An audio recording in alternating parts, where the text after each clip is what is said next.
అధ్యాయం 21 వచ్చిన.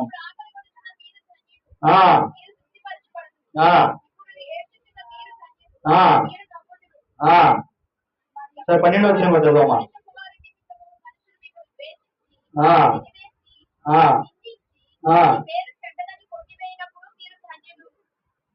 లోకాసువార్త 6వ అధ్యాయమే కదమ్మా. లోకాసువార్త 6వ అధ్యాయం 21 చదువమ్మా. ఇప్పుడు ఆకలి కొంచెం మీరు ధన్యులు.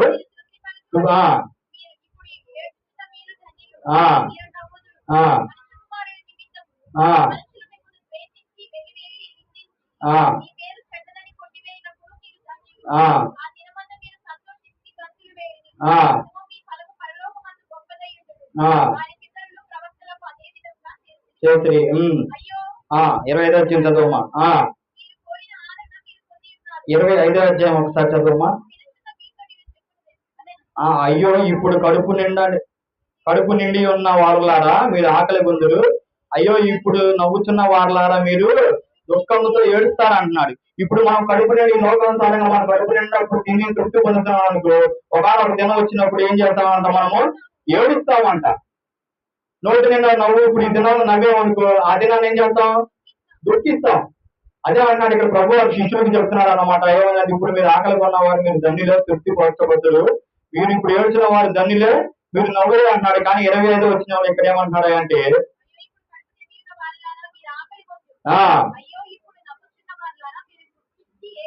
చూడండి ఎంత చక్కగా. ఇప్పుడు మనం ఈ దినాలు లోకానుసారంగా మనం దేవుని ఈ లోకానుసారంగా జీవించి ఈ లోకానుసారంగా నువ్వు తృప్తి పొందుతున్నావు, ఈ లోకానుసారం కడుపు నింపుకున్నావు, ఈ లోకానుసారంగా ఆస్తి మాటలు విని నవ్వుతున్నావేమో, కానీ ఒక దినం వచ్చినప్పుడు ఏడుస్తావు అంటున్నావు. ఆకలి కొన్నప్పటికీ కూడా, కడుపు నిండా తిన్నప్పటికీ కూడా ఏమంటున్నాడు, మీరు ఆకలి కొంటారు. ఎంత తిన్నా కానీ మీకు ఆకలి వేస్తా ఉంటది, మీరు తృప్తి పొందరు. ఎప్పుడైతే దేవుని విషయాలు ఉంది, దేవుని మాటల ప్రకారంగా జీవించి దేవుని ఆజ్ఞలకు లోబడి జీవిస్తే అప్పుడు మనము తృప్తి పడే వారిగా ఉంటాం. ఈ దినాలు ప్రతి ఒక్కరు కూడా ఏంటి, ఉదయకాల సమయంలో ప్రతి ఒక్కరు కూడా ఏంటంటే నీతి వరకు ఆకలి తప్పులు గలవారు ధన్యులు, వారు తృప్తి పడదు. దేవుని రాజ్యం కోసం దేవుని కోసం మనం ఎప్పుడైతే దేవుని వెతికి దేవుని ఇష్టానుసారంగా మనం జీవిస్తామో, దేవుని సన్నిధికి వచ్చి ఆయన మాటలు వింటాము, అప్పుడు మనం మన నీతిని మనం కనపరుచుకున్న తర్వాత మనం తృప్తి పడ్డ వారమే అవుతాం అన్నమాట. ఈ ఉదయకాల సమయంలో ప్రతి ఒక్కరు కూడా ఏంటంటే, చివరిగా ఒక మాట చదివి నేను ముగిస్తాను. మనం అందరికీ తెలిసిందే సమరస్త్రీ గురించి, మనం ఆయన సమరస్త్రీ గురించి విన్నాం కదా నిన్నసార్లు. యోహాను సువార్త 4వ అధ్యాయం చూడనమ్మా. యోహాను సువార్త 4వ అధ్యాయం 14వ వచనంలో నేను ఇచ్చింది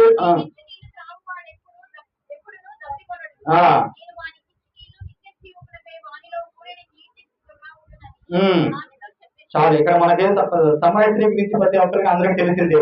ఏమన్నా నీళ్లు చేసుకోవడానికి బాగా దగ్గరికి వచ్చినప్పుడు యేసు ప్రభు వారు వచ్చి అక్కడికి నేను ఇచ్చిన నీళ్లు తాగని ఎప్పుడూ తప్పిపోను అంటాడు. అప్పుడు ఆమె ఏం చేద్దామంటే, కింద అలాగే చదువు 16 వచ్చిన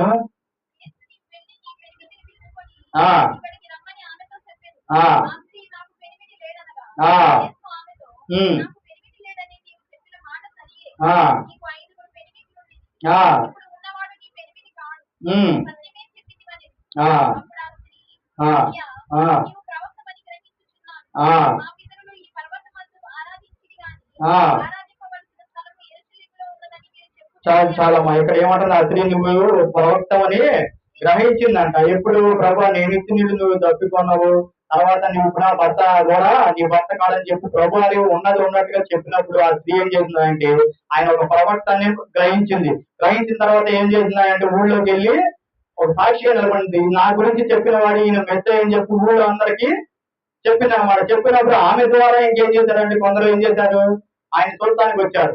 ఆమె ఏం చేసింది, ఆ యేసు ప్రభువుని గ్రహించినప్పుడు ఆమె నీతి ఎక్కడ కూడా ఆమె కోల్పోలా, వచ్చేసింది అనమాట. ఎమ్మడినే వచ్చి ఏం చేసింది అంటే, ఆమె ఒక ఊళ్ళోకి వెళ్ళి అనేక మందికి సాక్షులుగా నిలబడి కొంతమందిని దేవుని సన్నిధికి నడిపించింది అనమాట. అలాంటి నీతి బదులుగా మనం కూడా ఉండాలి దినాల. అలా ఆమె తృప్తి పొందిందే కాక ఇంకా ఎంతమందికి తృప్తి వచ్చింది చూడండి. అలాగా మనం కూడా దేవుని సన్నిధిలోకి వచ్చిన నేను మనం తృప్తి పొందడమే కాకుండా ఇతరులను కూడా తృప్తి మన మాటల ద్వారా కానీ లేకపోతే మన క్రియల ద్వారా కానీ ఆ దేవుని మాటలు చెప్పి వాళ్ళు మనం తృప్తిపరిచే వారిగా ఉండాలన్నమాట. ఈ యొక్క ఉదయకాల సమయంలో ప్రతి ఒక్కరు కూడా ఏంటంటే, అదే మత్తయి సువార్త 5వ అధ్యాయం 6వ వచనం ఒకసారి చదువుమా. ఆకలి దప్పులు కలవారు ధన్యులు, వారు తృప్తిపరచబడదు. ఏ రీతిగా మనం అలా ఆస్తి కలిగి జీవిస్తామో తృప్తి పడతాం. అప్పుడు ఆస్తి గల ప్రాణాన్ని ఆయన తృప్తిపరిచే దేవుడు. మనం ఒక్కడే ఆశపడి తృప్తిపడుతున్నాం, మనం అనేక మంది కూడా ఒక తృప్తిపడే ఒక మాదిరికరంగా జీవించే వారిగా ఉండాలన్నమాట. ఈ యొక్క ఉదయకాల సమయంలో ఈ వాక్యం అందరికి అర్థమైన కోరుకుని నా మాటలు ముగిస్తున్నాను. చిన్న ప్రార్థన చేసుకుందాం.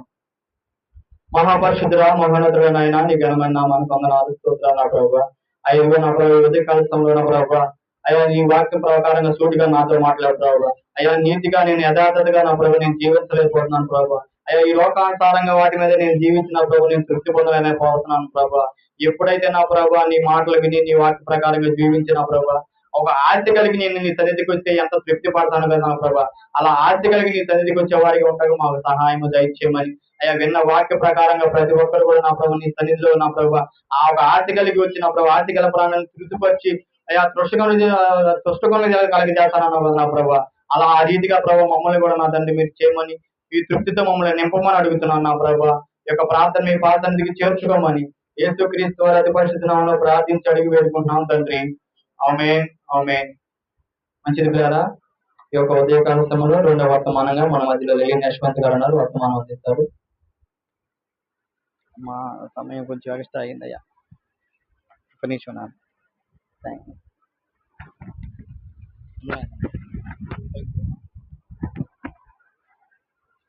కూడి వచ్చిన సంఘస్థులందరికీ వందనాలండి.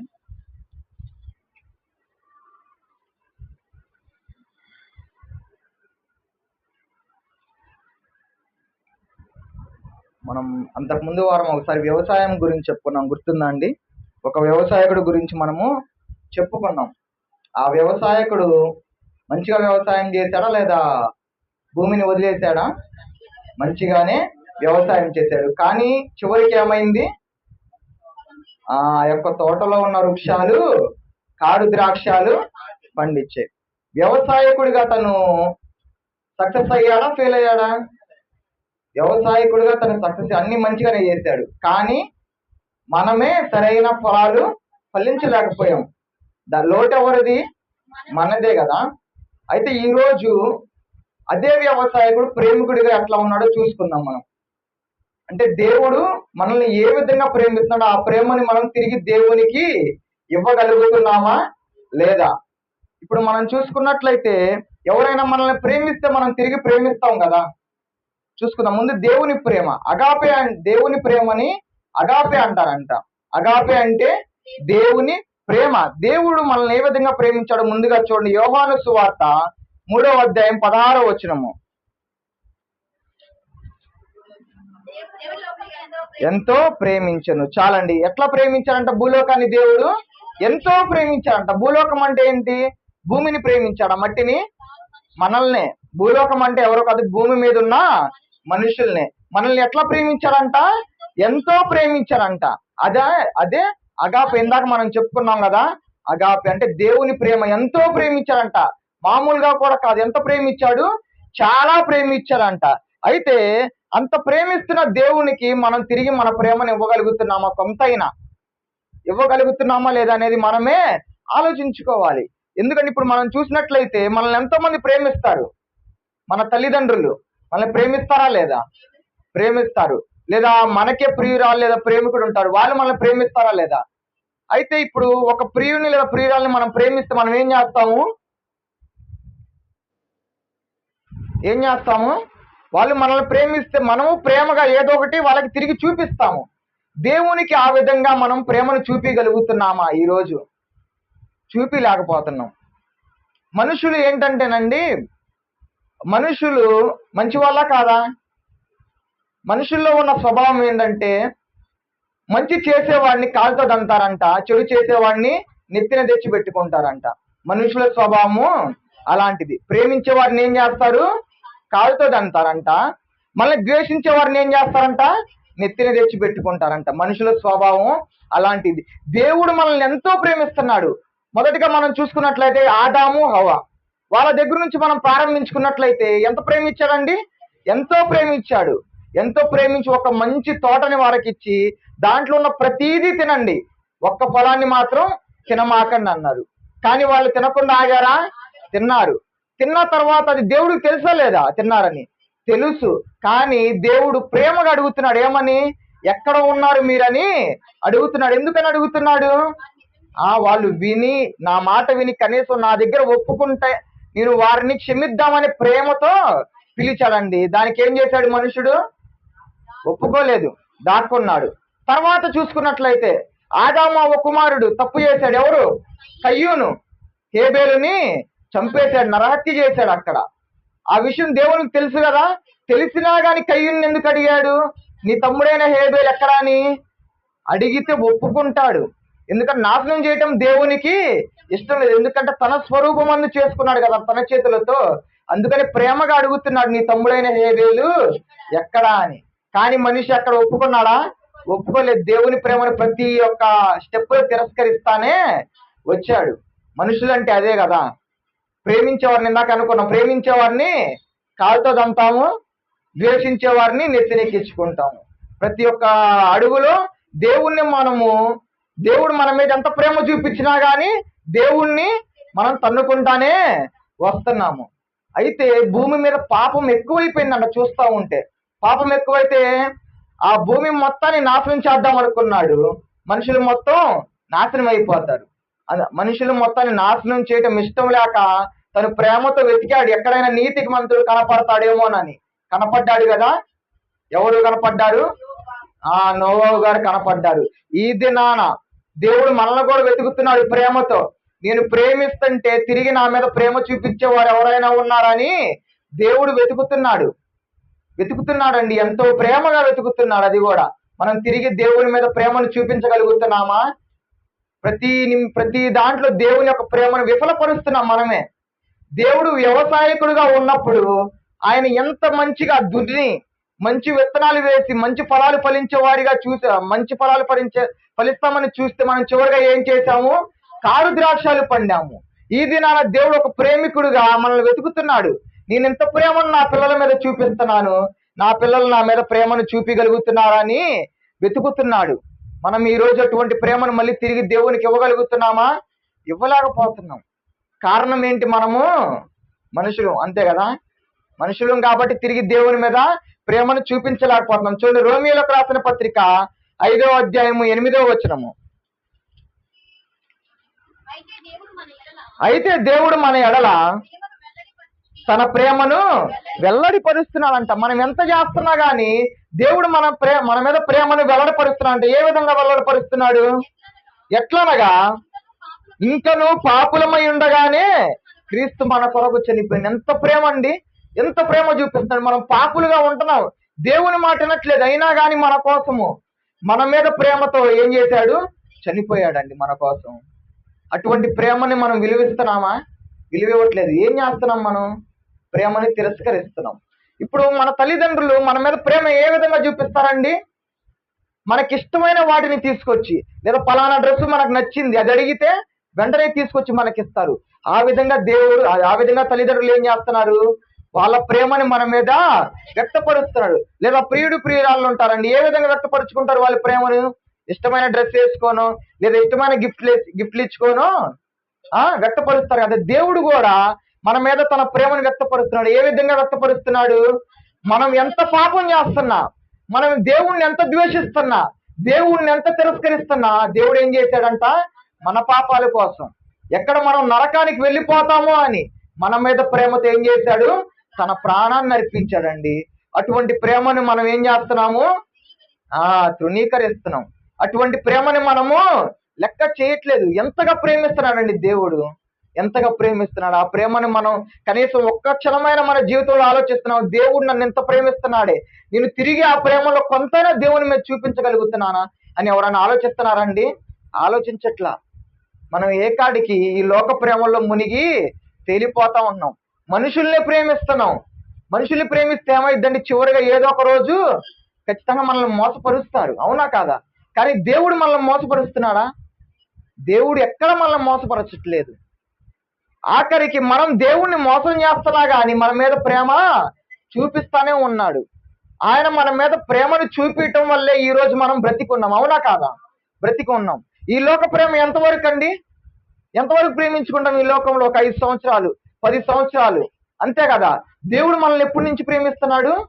మనం పుట్టక మునుపు నుంచే మన గురించి తలంపులు కలిగి మనల్ని ఎంతో ప్రేమిస్తున్నాడండి. అటువంటి గొప్ప ప్రేమను మనం ఏం చేస్తున్నాము? తృణీకరిస్తున్నాం. ఒక మంచి వ్యవసాయకుడిగా ఉన్నప్పుడు మంచి ఫలాలు ఫలించలేకపోయాము. ఒక మంచి ప్రేమికుడిగా దేవుడు ఉన్నప్పుడు తిరిగి అటువంటి ప్రేమను చూపించగలుగుతున్నామా? ఆయన లవ్ని మనం ఏం చేస్తున్నాం? ఫెయిల్ చేసేస్తున్నాం. ఎంత బాధ ఉంటుందండి దేవునికి, అవునా కాదా? ఎంతగా ప్రేమిస్తున్నాడు దేవుడు మనల్ని. ఏ క్షణానైనా మన జీవితంలో ఒక్క క్షణం, కేవలం ఒక్క క్షణం కూడా అటువంటి ప్రేమను దేవునికి మనము చూపించలేకపోతున్నాం. ఎంత బాధపడతా ఉంటాడు దేవుడు. ఇప్పుడు ఎంత బాగా ప్రేమించే పిల్లలు మనల్ని తిరస్కరిస్తే తల్లిదండ్రులు ఎంత బాధ ఉండిద్దండి తల్లిదండ్రులకి. ఎంతో బాధ ఉంటది. అటువంటిది ఇంత బాగా మనల్ని ప్రేమించిన దేవుణ్ణి మనం తిరస్కరిస్తే దేవునికి ఎంత బాధ ఉంటుందండి? ఆలోచించారు ఎప్పుడైనా? ఎప్పుడు మనము ఆలోచించం. ఎందుకంటే మనుషులమైన మనం స్వార్థపరులం. మన స్వార్థం గురించే చూసుకుంటాం, కానీ ఎదుటి వారి గురించి మనము ఆలోచించం. దేవుని గురించి మనము ఆలోచించం. అంత సమయం మనకి ఏడుంది? అంతే కదా. దేవుని గురించి ఆలోచించే సమయం మనకి ఏడుందండి? కాడికి మన గురించి ఆలోచించుకోవడానికి మనకు సమయం సరిపోతుంది, కానీ దేవుని గురించి మనం ఆలోచిస్తున్నామా? సమయం ఇచ్చింది ఎవడండి మనకి? దేవుడే. అటువంటి సమయం ఇచ్చిన దేవుని గురించే మనం ఆలోచించడానికి సమయం లేకుండా పోతుందంటే మనలో ఏం ప్రేమ ఉందండి దేవుని మీద? ప్రేమ ఉన్నట్టేనా? లేదు. దేవుడు ఎంతగానో బాధపడుతున్నాడు. ఏమంటున్నాడు దేవుడు? దినమంతా నా చేతులు మీ వైపు చాపి ఉంచున్నాను అన్నాడండి ప్రేమగా. అటువంటి దేవుని వైపు మనం వెళ్ళలేకపోతున్నాం. కారణం ఏంటి? మనలో ఉన్న ఎన్నో లోపాలు, మనలో ఉన్న ఈ లోకాశలను విడిచి దేవుని వైపు మనం ఎప్పుడైతే అడుగు వేయగలుగుతామో దేవుడు మన రెడీగా ఉన్నాడంటండి. నువ్వు ఇంత ప్రేమ చూపిస్తే నేను ఇంత ప్రేమ చూపిస్తానని దేవుడు రెడీగా ఉన్నాడంట. కేవలం మనం ఏం చేయాలి? దేవుని వైపు మనము తిరగాలి. దేవుడు మన మీద ఎంత ప్రేమ చూపిస్తున్నాడో దాంట్లో కొంతైనా మనము దేవుని మీద చూపించే వారిలాగా ఉండాలి. ఎఫెసీయులకు రాసిన పత్రిక 2వ అధ్యాయము 5వ వచనంలో చూడండి.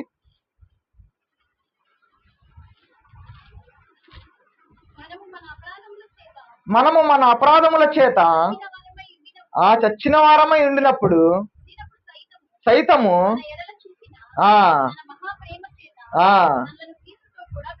చాలండి. మనం చచ్చిపోయి ఉంటే ఆయన ప్రేమతో ఏం చేశాడంటండి? మనల్ని బ్రతికించాడు. ఆయన ప్రేమలో ఉన్న డిఫరెన్స్ ఇదేనండి. ఈ లోక ప్రేమకి దేవుని ప్రేమకి ఏంటంటే, ఈ లోక ప్రేమ మనిషిని చంపేస్తుంది, కానీ దేవుని ప్రేమ ఏం చేసిద్ది? తిరిగి బ్రతికిస్తుంది. అటువంటి ప్రేమను మనం వెతకాలి. ఈ లోకంలో ఉన్న ప్రేమను మనం వెతకకూడదు. దేవుని ప్రేమ కోసం మనం చూడాలి. దేవుని ప్రేమ కోసం మనం పరిగెత్తాలి, ఈ లోక ప్రేమల కోసం కాదు. ఈ లోక ప్రేమ ఏం చేసిద్ది? మనల్ని చంపేస్తే దేవుని ప్రేమ ఏం చేసిద్ది? తిరిగి బ్రతికిస్తుంది. తిరిగి బ్రతికిచ్చే ప్రేమ చాలా గొప్పదండి. అందుకని దేవుని ప్రేమ వైపు మనము పరిగెత్తాలి. ఇర్మియా చూడండి. ఇర్మియా గ్రంథం 31:3.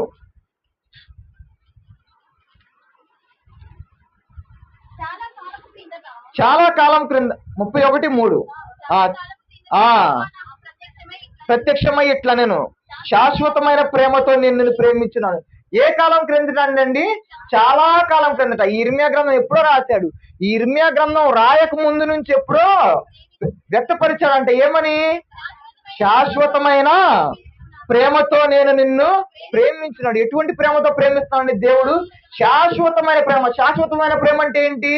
నిరంతరం ఉండేది, ఎప్పుడు తగ్గదు ఆ ప్రేమ. అటువంటి ప్రేమ దేవుడు మన మీద చూపిస్తుంటే మనం ఏం చేయాలి? మనం కూడా ఆయన మీద అటువంటి ప్రేమను చూపించాలి. అవునా కాదా? శాశ్వతమైన ప్రేమ చూపిస్తున్నాడు. కేవలం బ్రతికున్నంత కాలం కాదు, శాశ్వతమైన ప్రేమ. ఆ ప్రేమ ఎట్లాంటిది అనుకున్న? శాశ్వతమైన ప్రేమ అంటే మనం చనిపోయిన తర్వాత ఎక్కడికి వెళ్తామని ఆలోచించే ప్రేమ అది. అందుకనే మనం నరకానికి వెళ్లకుండా ఉండటానికి ఆయన ప్రాణాన్ని మన కోసం ప్రేమతో ఇచ్చేశాడు. వీరు ఎక్కడ నరకానికి వెళ్ళిపోతారో, ఎక్కడ నరకానికి వెళ్ళి ఆ యొక్క నరకంలో కాలిపోతారో, ఎక్కడ ఆ నరకంలో కాలిపోతా ఇబ్బంది పడతారో అని ఆయన ప్రాణాన్ని మన కోసం త్యాగం చేసేసాడండి. అటువంటి గొప్ప ప్రేమ ఆయనదండి. చివరిగా చూసుకుందాం చూడండి. పొసెసివ్నెస్ అంటారు ప్రేమలో, అవును కదా? పొసెసివ్నెస్ అంటే ఏంటి? పొసెసివ్ అంటే ఏంటి? ప్రేమించిన వాడు నావాడే, ఇంకా నాకే సొంతం, నన్నే ప్రేమించాలనే దాన్నే పొసెసివ్నెస్ అంటారు. అట్లానే దేవునికి కూడా పొసెసివ్నెస్ ఉందంట. దేవుడు కూడా పొసెసివ్. చూద్దామా? ఆదికాండము 22వ అధ్యాయం చూడండి.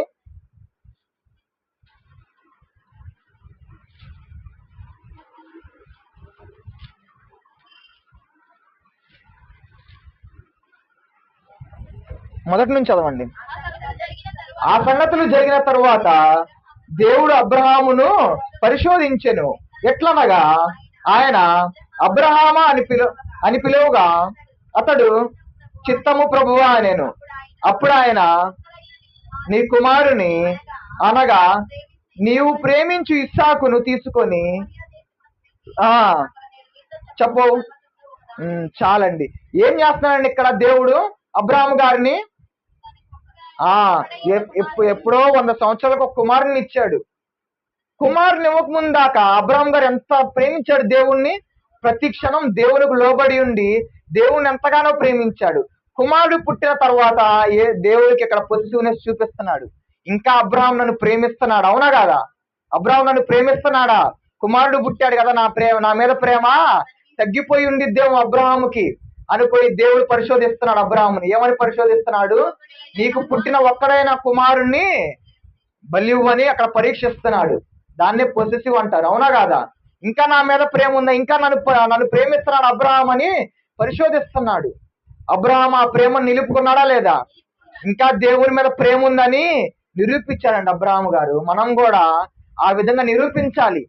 ఈ లోకంలో నాకెంతున్నా, లేదా నాకు నా తల్లిదండ్రులు ఉన్నా, లేదా నాకు ఎంతమంది ఉన్నా, అంటే ఏదైనా అనుకోండి, ఏదున్నా కానీ దేవుణ్ణి ప్రేమిస్తున్నామని మనము నిరూపించాలి. మొదటి స్థానం మనం ఎవరికి ఇవ్వాలి? దేవునికి ఇవ్వాలి ప్రేమలో, తర్వాతే ఎవరైనా. అబ్రహాం గారు దేవుణ్ణి అంత ప్రేమించడం వల్లే కదా ఏమయ్యాడు? ఎంతగానో ఆశీర్వదింపబడ్డాడు. మనం కూడా దేవుణ్ణి ప్రేమిస్తే మనం కూడా తప్పకుండా ఆశీర్వదింపబడతాం. ఈ దినాన మనం కష్టాలు పడవచ్చు దేవుని ప్రేమించడం వల్ల, కానీ ఏదో ఒక దినాన దేవుడు తప్పకుండా ఆశీర్వదిస్తాడు. దేవుని ప్రేమించడంలో వ్యర్థమేం అవ్వదండి. నీవు దేవుని మీద చూపించిన ప్రేమలో ఒక 0.1% కూడా వ్యర్థం అనేది అవ్వదు. ఏదో ఒక రోజు 100% వడ్డీ వేసి మరి దేవుడు ఆ ప్రేమను మన మీద తిరిగి చూపిస్తాడు. ఈ లోకస్తులు అట్లా కాదు. వారిని నువ్వు ప్రేమిస్తే వడ్డీతో కలిపి నిన్ను ద్వేషించడం కాదు, బాధని మిగులుస్తారు. దేవుడు అట్లా కాదు. దేవుడు చాలా గొప్పవాడు. ఆయన ప్రేమ ఎట్లా అంటే శాశ్వతమైన ప్రేమని చూపిస్తున్నాడంట. చివరిగా ఏం చేస్తున్నామంటే అటువంటి శాశ్వతమైన ప్రేమను చూపించిన మనం ఆయనకి స్థానం ఇవ్వట్లా. ఇప్పుడు తల్లిదండ్రులు మనల్ని ప్రేమిస్తారు. ఏం చేస్తారు మన మీద ప్రేమతో? మన కొరకు ఆస్తిని సంపాదించి పెడతారు. అవునా కాదా? నా పిల్లలు ఎక్కడ బాధపడతారని ఒక గృహాన్ని సంపాదించి పెడతారు ప్రేమతో. అవునా కాదా? ఏదేదో సంపాదించి పెడతారు. అవునా కదా? ప్రేమిస్తే మనకి ఏదో ఒకటి సంపాదించి పెడతారు కదా. కానీ దేవుడు మనల్ని ప్రేమిస్తున్నాడు.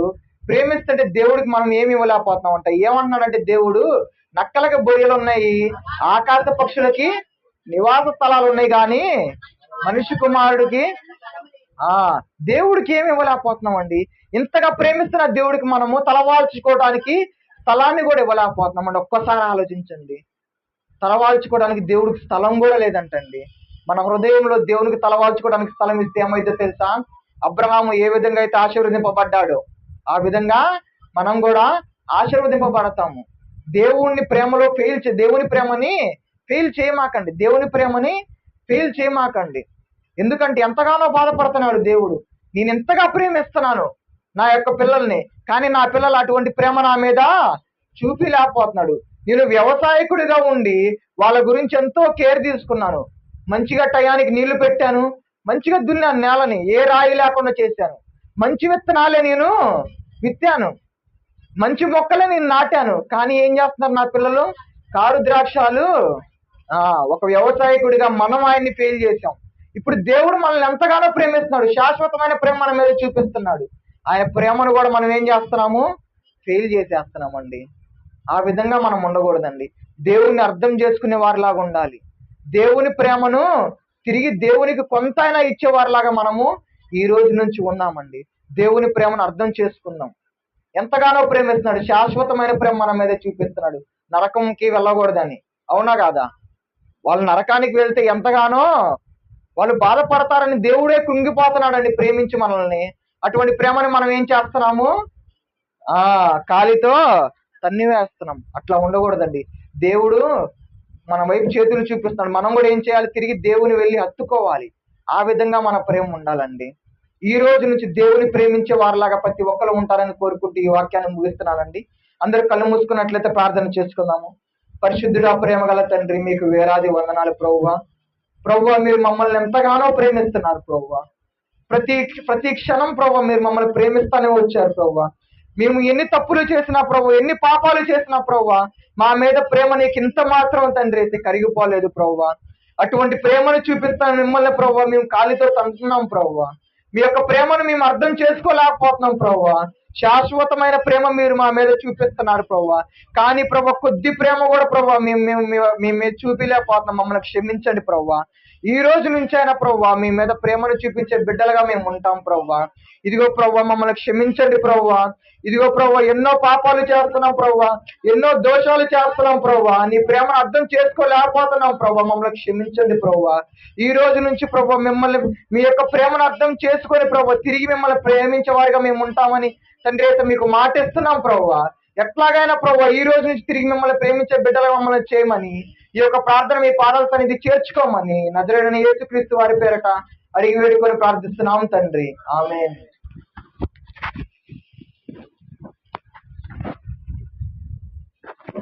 మంచి తెలియని గారికి వందనాలు తెలియజేస్తున్నారు. అలాగే మన మధ్యలో ప్రయోజనంలో జాయిదాన గారు అన్నారు, వచ్చే వర్తమానం చెప్తారు.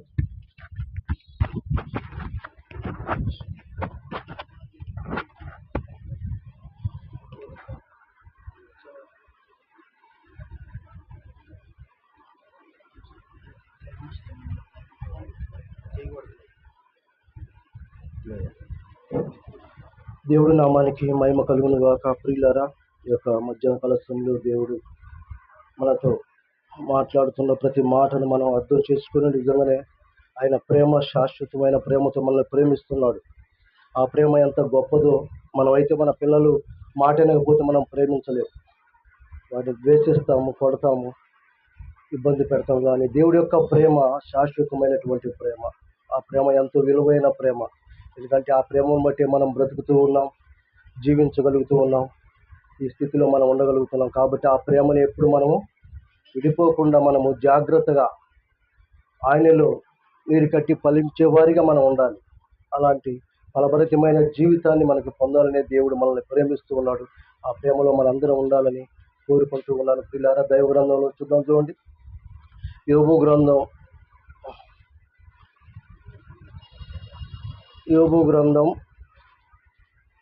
1వ అధ్యాయము 10వ వచనం చదువుకుందాం. ప్రియులారా, నీవు అతనికిని అతని ఇంటి వారికిని అతని కలిగిన సమస్తముకును చుట్టూ కంచె వేసితివి కదా.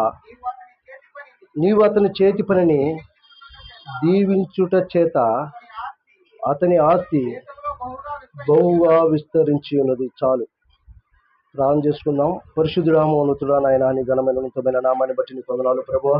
ఈ ఉదయకాల సమయంలో నా తండ్రి నాయన మీ దాసులు మాట్లాడారు ప్రభు. అలాగే ప్రభు బలైన నన్ను బలపరచు, నేను మాట్లాడుకుని పరిశుద్ధాత్మ ద్వారా నింపిన ఆయన పిల్లలకు కావాల్సినంత మంచి జ్ఞానాన్ని దయచేయమని నీ సన్నిధించమని నా ప్రభుని రక్షకులను యేసుక్రీస్తు వారి నామాన్ని ప్రార్థించున్నాను తండ్రి. ఆమేన్. ప్రియులారా, ఏమంటున్నాడు యోబు?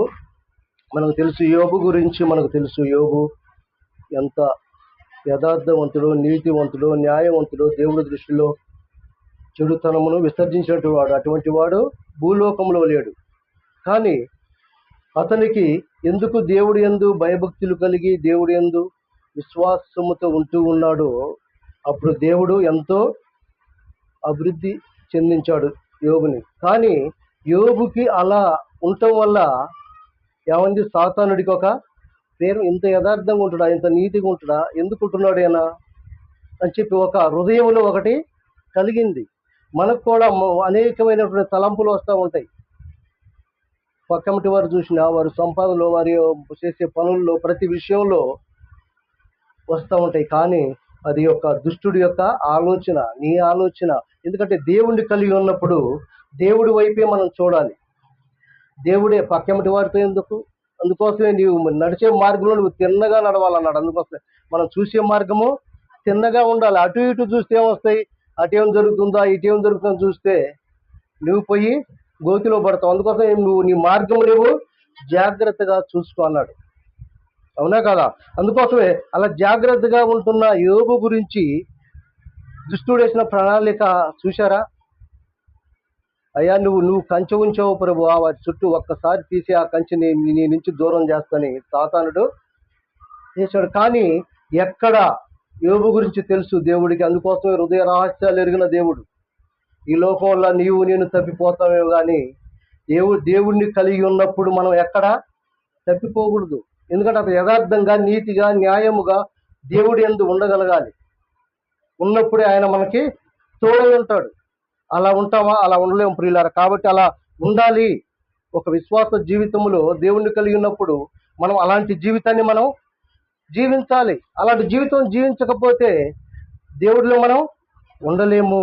అందుకోసమే ఎంతో సుఖపడాలి, ఎంతో సంతోషంగా ఉండాలి, ఎంతో ఆనందంగా ఉండాలని ఈ లోకంలో కోరుకుంటూ ఉంటాం. కానీ యోబు గారు ఎంత సంతోషంగా ఉన్నాడు. సమస్తం ఉన్నాయి ఆయనకి. ఎంతో మంది పనివారులు ఉన్నారు కానీ ఆయనకి సంతోషం ఉందా? లేదు.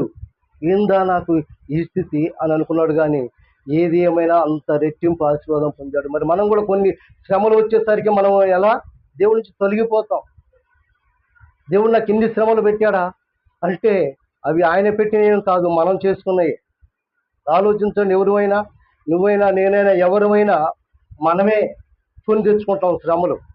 ఎందుకు? మనమే ఇగో ఇది కొనాలి, అది చేయాలి, నేను ఇగో ఇక్కడ అప్పు తీసుకురావాలి, ఇవన్నీ మనం పెట్టుకునే ఈ యొక్క ఆలోచన. అందుకోసం దేవుడి ఇష్టానుసారముగా జీవించే వారిని దేవుడు ఎప్పుడు త్రోసివేయడు. ఎప్పుడు ఆయన యొక్క ఆశీర్వాదం ఆయన, ఎందుకంటే ఆయన ఉనికిలో మనం బ్రతుకుతున్నాం కాబట్టి ఆయన సమస్తము ఇచ్చేవాడు. కాబట్టి కష్టము మనం ఎంతో సంతోషముగా, ఆనందముగా జీవించాలి అనుకుంటాం. కానీ పిల్లారా, ఆ యొక్క సంతోషము, ఆనందం అనేది దేవుడు ఇవ్వాలి. అదంటాడు యోబు గ్రంథం చూడండి. యోబు గ్రంథం 3వ అధ్యాయము 26 వచనం చూడండి. నాకు నెమ్మది లేదు, సుఖము లేదు, విశ్రాంతి లేదు, శ్రమయే సంభవించుతున్నది. ఎలాంటి వాడు యోబు గారు? సమస్తము ఉన్నవాడు, ధనము అన్నీ ఉన్నవి. కానీ ఏమంటున్నాడు? నెమ్మది లేదు నాకు. ఎందుకు? శ్రమ, విశ్రాంతి లేదు. మనకు కూడా మనం అనుకుంటాం, నేను ఎంత శ్రమ పడ్డాను, ఎంత కష్టపడుతున్నాను, ఎంత సంపాదిస్తున్నాను, నాకు ఎంత జీతం వస్తుంది, ఇవన్నీ ఎందుకు? వచ్చినా కూడా సంతోషం ఉందా మనిషికి? లేదు, సంతోషం లేదు ప్రియులారా. అందుకోసమే దేవుణ్ణి కలిగి ఉన్నప్పుడే సంతోషము, దేవుడిలో ఉన్నప్పుడే ఆనందము. దేవుణ్ణి కలిగి ఉన్నప్పుడు ఆ యొక్క సంతోషము, ఆనందము, ఆ సంతోషం ఆనందం చెప్పలేనిది. కానీ అలా దేవుణ్ణి కలిగి ఉండాలి, అలా దేవుణ్ణి హత్తుకొని ఉండాలి, అలా సంతోషము కలిగి ఉండాలి. ఆ సంతోషం ఇచ్చేది దేవుడు. ఎప్పుడు ఆనందంగా ఉంటుంది. ఆ సంతోషం ఎవరు? దేవుడు. కానీ ఆ సంతోషాన్ని మనం పొందుకోవాలి ప్రియులారా. ఆ సంతోషం అనేది ఎక్కడ దొరకదు, దేవుడి దగ్గరే దొరుకుద్ది.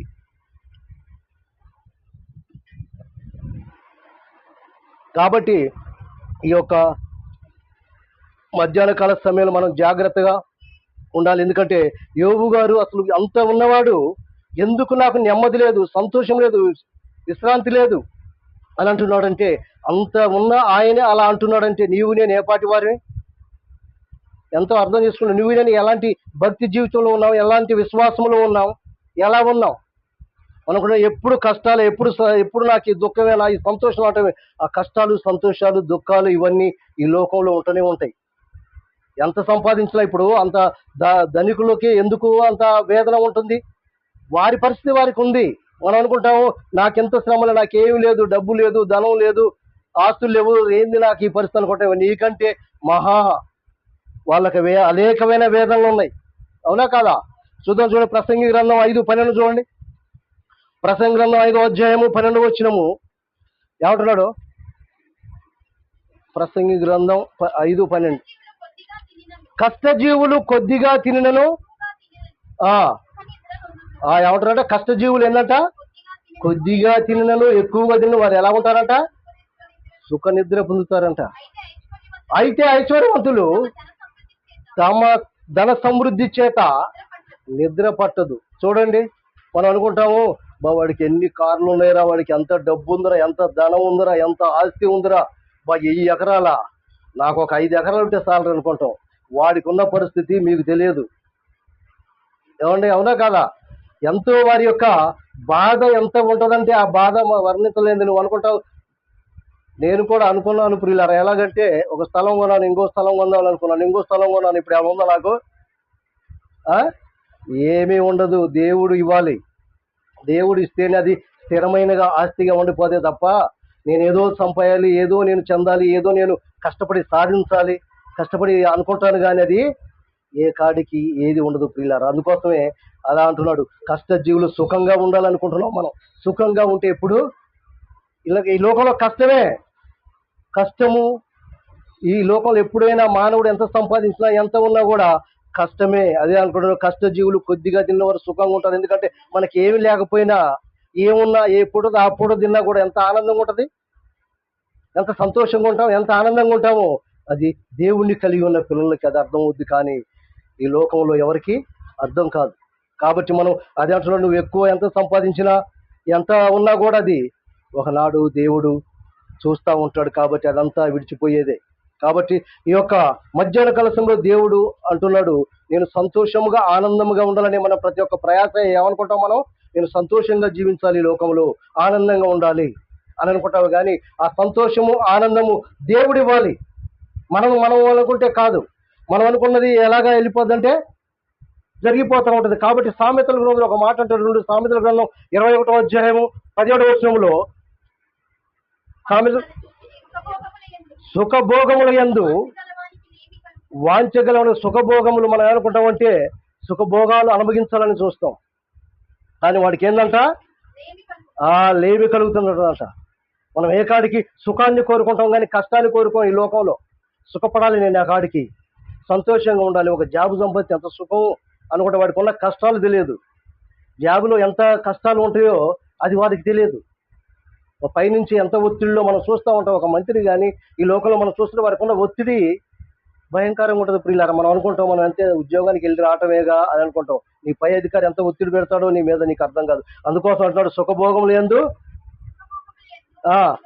వాంఛగలవానికి లేమి కలుగును, నూనెయు వాంఛించు వాడికి ఐశ్వర్యము కలగదు. ఎప్పుడు ఏంటంటే ఈ యొక్క ఉన్నవాడికి అనేకమైన కోరికలు, ఆలోచనలు, తలంపులు, ఈ మనసు చెడిపోయి వాడు చెడిపోతాడు. అవునా కాదా? ఇప్పుడు ధనం ఉంది, అంత సమృద్ధిగా ఉందండి, ఇది నాకేం కొదవ చెప్పండి? దేవుణ్ణి తేల్చుకోవాలంటే, దేవుని కాడికి రావాలంటే నాకేమన్నా కొదవ ఉందా? నాకు అన్నీ ఉన్నాయి, నాకు ఏం కావాలి, ఏదంటే అది నాకు వస్తుంది, ఏదంటే అది నేను తెచ్చుకోగలుగుతాను, తినగలుగుతాను, ఉండగలుగుతాను, బ్రతకగలుగుతాను. ఈ లోకంలో నాకు ఇంకేం కావాలండి చెప్పండి? అదే దేవుడు లేడు. దేవుడు కావాలి ముఖ్యంగా. ఏది ఉన్నా లేకపోయినా దేవుడిని కలిగి ఉండాలి. దేవుడుంటే సమృద్ధి, దేవుడుంటే సంతోషము, దేవుడుంటే ఆనందము.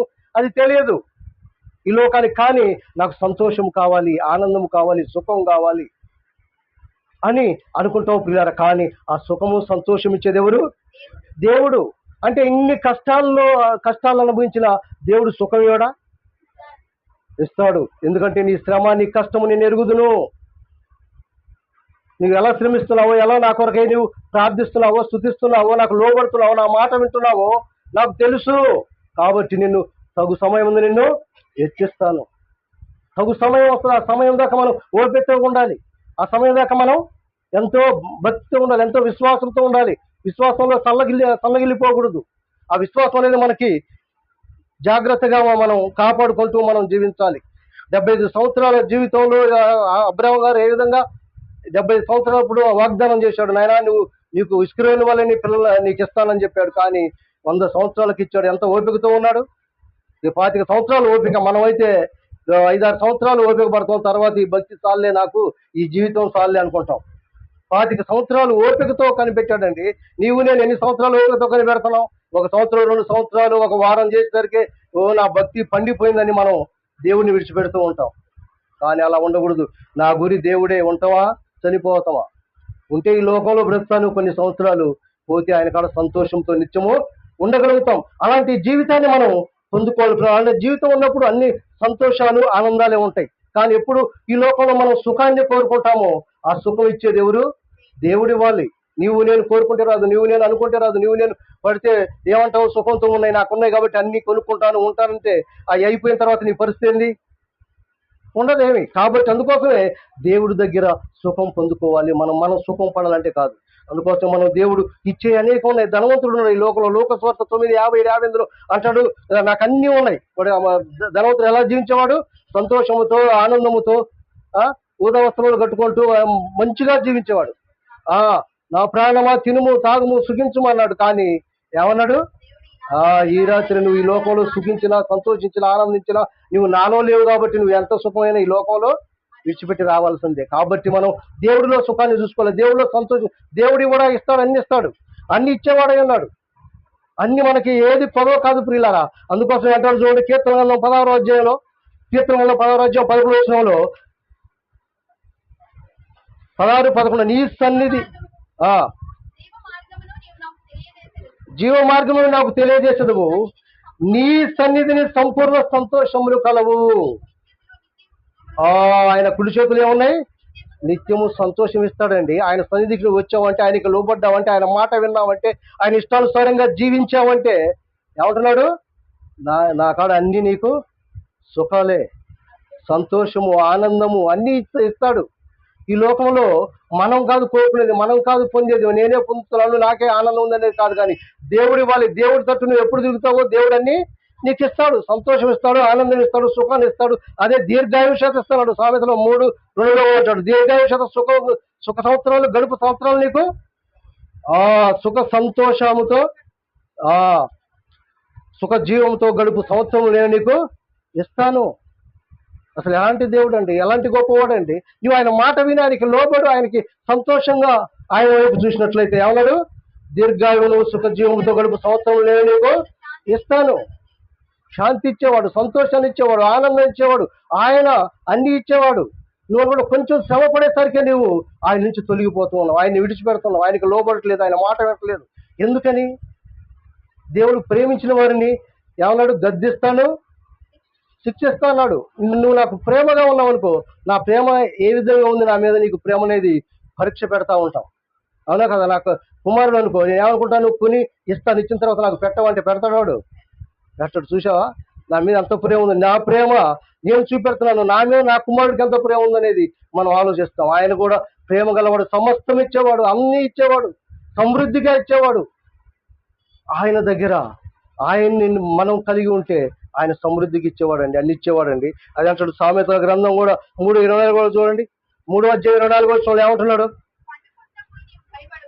పండుకున్నప్పుడు నువ్వు భయపడవు, నువ్వు పరుని సుఖముగా నిద్రించదవు. ఎందుకంటే ఆయన్ని కలిగి ఉన్నప్పుడు నువ్వు ఏమంటున్నావు? నువ్వు పండుకొని సుఖంగా నిద్రిస్తావు. అదే ధనవంతుడికి ఉండదు నిద్ర.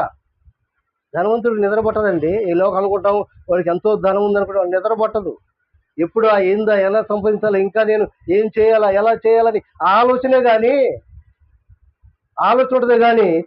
ఎందుకంటే దేవుడు యందు అదే దీనులైనా మీరు ధనిలు పరలోక రాజ్యం మీద అన్నాడు. ఏంటంటే దీనత్వము, తగ్గింపు స్వభావము, ఎన్నిక లేని వారిని దేవుడు ఎన్నిక చేస్తాడే తప్ప ఈ లోకంలో ఉన్నవారిని ఏమీ చేయడు. ఎందుకంటే దేవుడు యందు భయభక్తులు ఉండదు, విశ్వాసం ఉండదు, నమ్మకం ఉండదు. కాబట్టి ఆ విశ్వాసాన్ని, నమ్మకాన్ని మనం పొందుకోవాలి.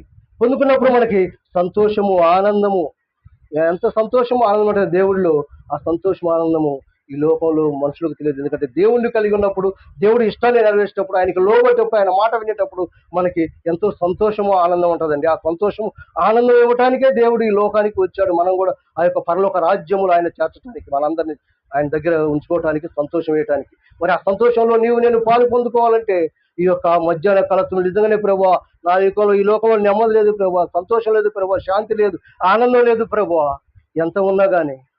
ఎందుకంటే ఆనందము, సంతోషం ఇస్తావు ఈ లోకంలో నువ్వు ఎప్పుడు. ఎందుకంటే యోబుకి అంత ఉంది, అంత ఉన్నా కూడా సాతానుడు ఆయన మీద చేసినటువంటి కనుదృష్టి అలా ఉంది. ఎందుకంటే ఆయన్ని చెడగొట్టాలి అని చెప్పి దేవుడి దగ్గర ఆజ్ఞాపించుకుంది. ఇప్పుడు నీ దగ్గర మనం కూడా ఇలాగనే ఉంటామంటే ఇలాగ ఉన్నాం మనం. ఎందుకంటే దేవుడు తన కుమారుడిని పంపించి మన యొక్క పాపాలన్నీ తీసివేశాడు, తొలగించేశాడు. మనకేం లేదు, నీకు తగునంత వరకే నేను శ్రమ పెడుతున్నాడు. నువ్వు ఎంత సహించగలుగుతావు ఆ శ్రమల వరకే నీకు శ్రమ, అంతే, ఉండదు ఎక్కువ.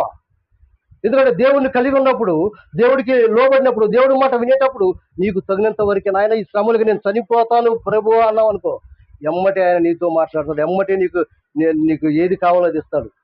నీవు ఆ విశ్వాసంతో ఉండాలి, ఆ నమ్మకం, ఆ పట్టుదలతో ఉన్నప్పుడు దేవుడు ఖచ్చితంగా కార్యం జరిగిస్తాడు. మనం ఎంతమంది ఎన్ని లేదు మనం ఎన్ని లేదు పోయేటప్పుడు నేను చనిపోవాలని వెళ్ళిపోయాను, మరలా బ్రతికానని ఎంతమందికి సాక్ష్యాలు వింటలేదు మనం.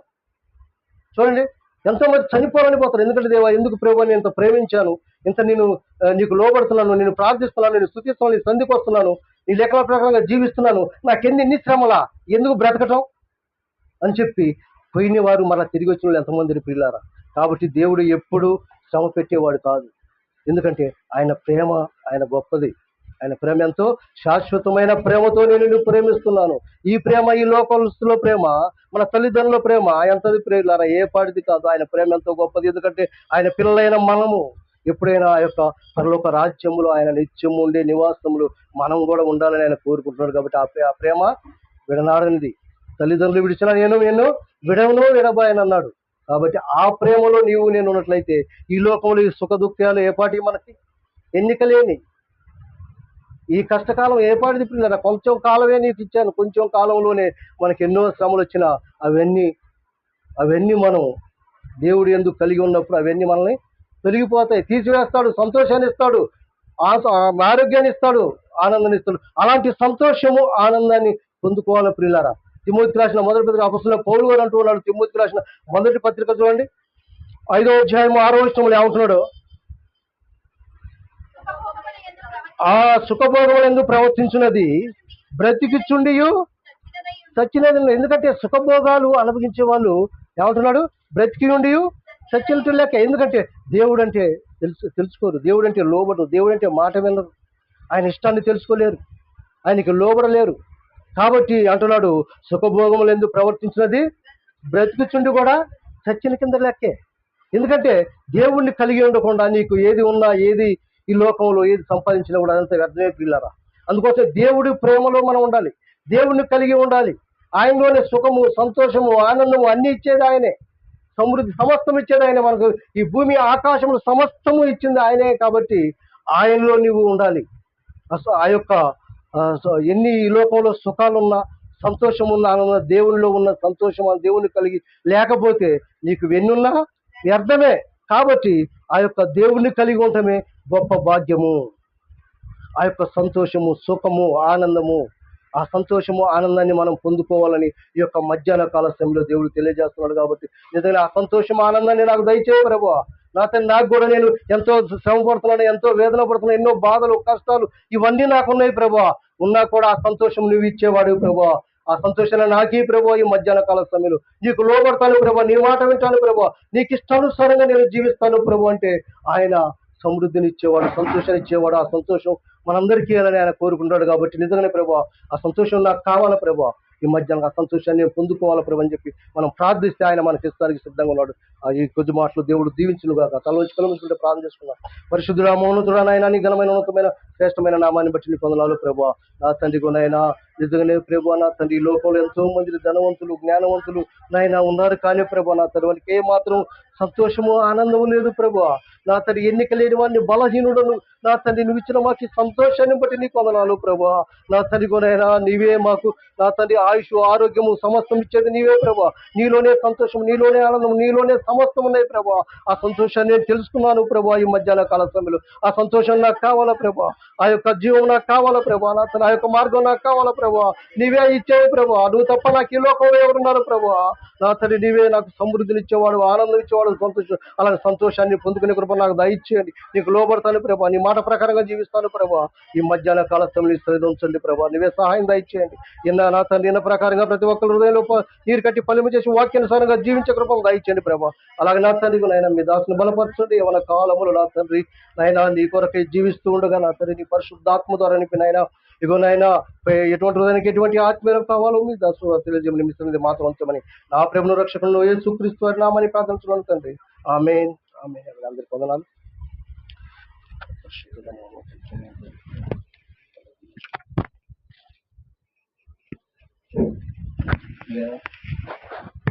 వర్తమానం తెలియజేస్తున్నా. ఒక పల్లవి చిన్న పల్లవి ఒకటి పాడండి.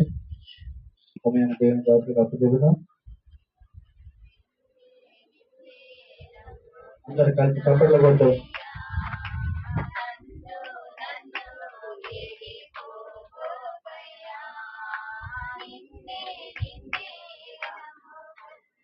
అందరు కలిసి చప్పట్లు కొట్టు చక్కగా.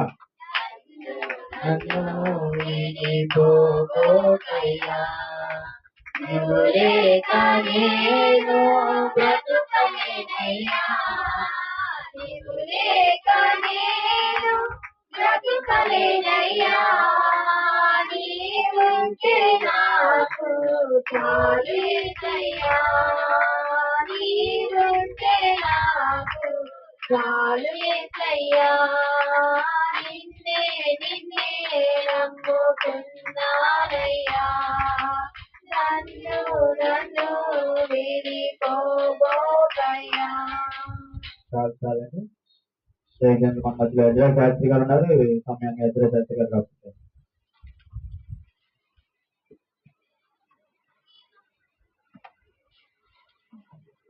నామానికి మహిమ కలుగును గాక.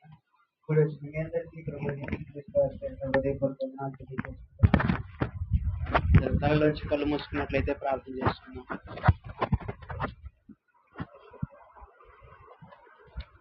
ప్రేమ కలిగిన మా దేవ, కృప కలిగిన మా తండ్రి, నీ బంగారు పాదములతో నాలుగు స్తుతులు స్తోత్రములు దేవ.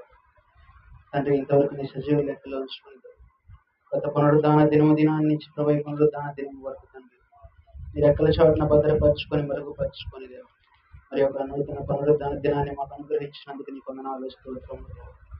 తండ్రి, ఇంతవరకు దేవ ఆరాధన క్రమంగా జరుగుటకు మీరు సహాయం చేస్తున్నారు తండ్రి.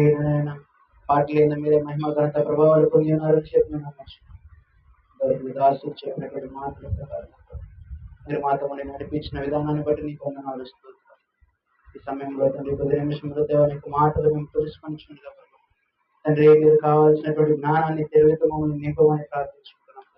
వినగలిగేటువంటి మన మనస్సు, వినగలిగేటువంటి చెవులు మాకు దయచేయండి తండ్రి. నిద్రాత్మ ఇక్కడి నుంచి బంధించమని ప్రార్థించుకుంటున్నాం తండ్రి. మీరే తోడుగా ఉండి నడిపించి ఆదరించేంత వరకు మీరే మహిమ ఘనత ప్రభావాలు పొందడంలో సహాయం చేయండి ప్రార్థించుకుంటాం. ఏసైతే పరిశుద్ధ నామములో ప్రార్థించి అడిగి వేడుకుంటున్నాము తండ్రి. ఆమేన్. పరిశుద్ధ గ్రంథంలో నుంచి పరిశుద్ధ గ్రంథం మత్తయి సువార్త 6వ అధ్యాయం 9 నుంచి 15 వచనాలు. కాబట్టి మీరిలాగు ప్రార్థన చేయుడు.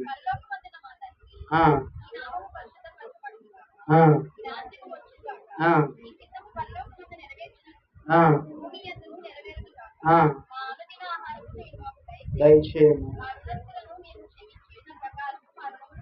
క్షమించుము,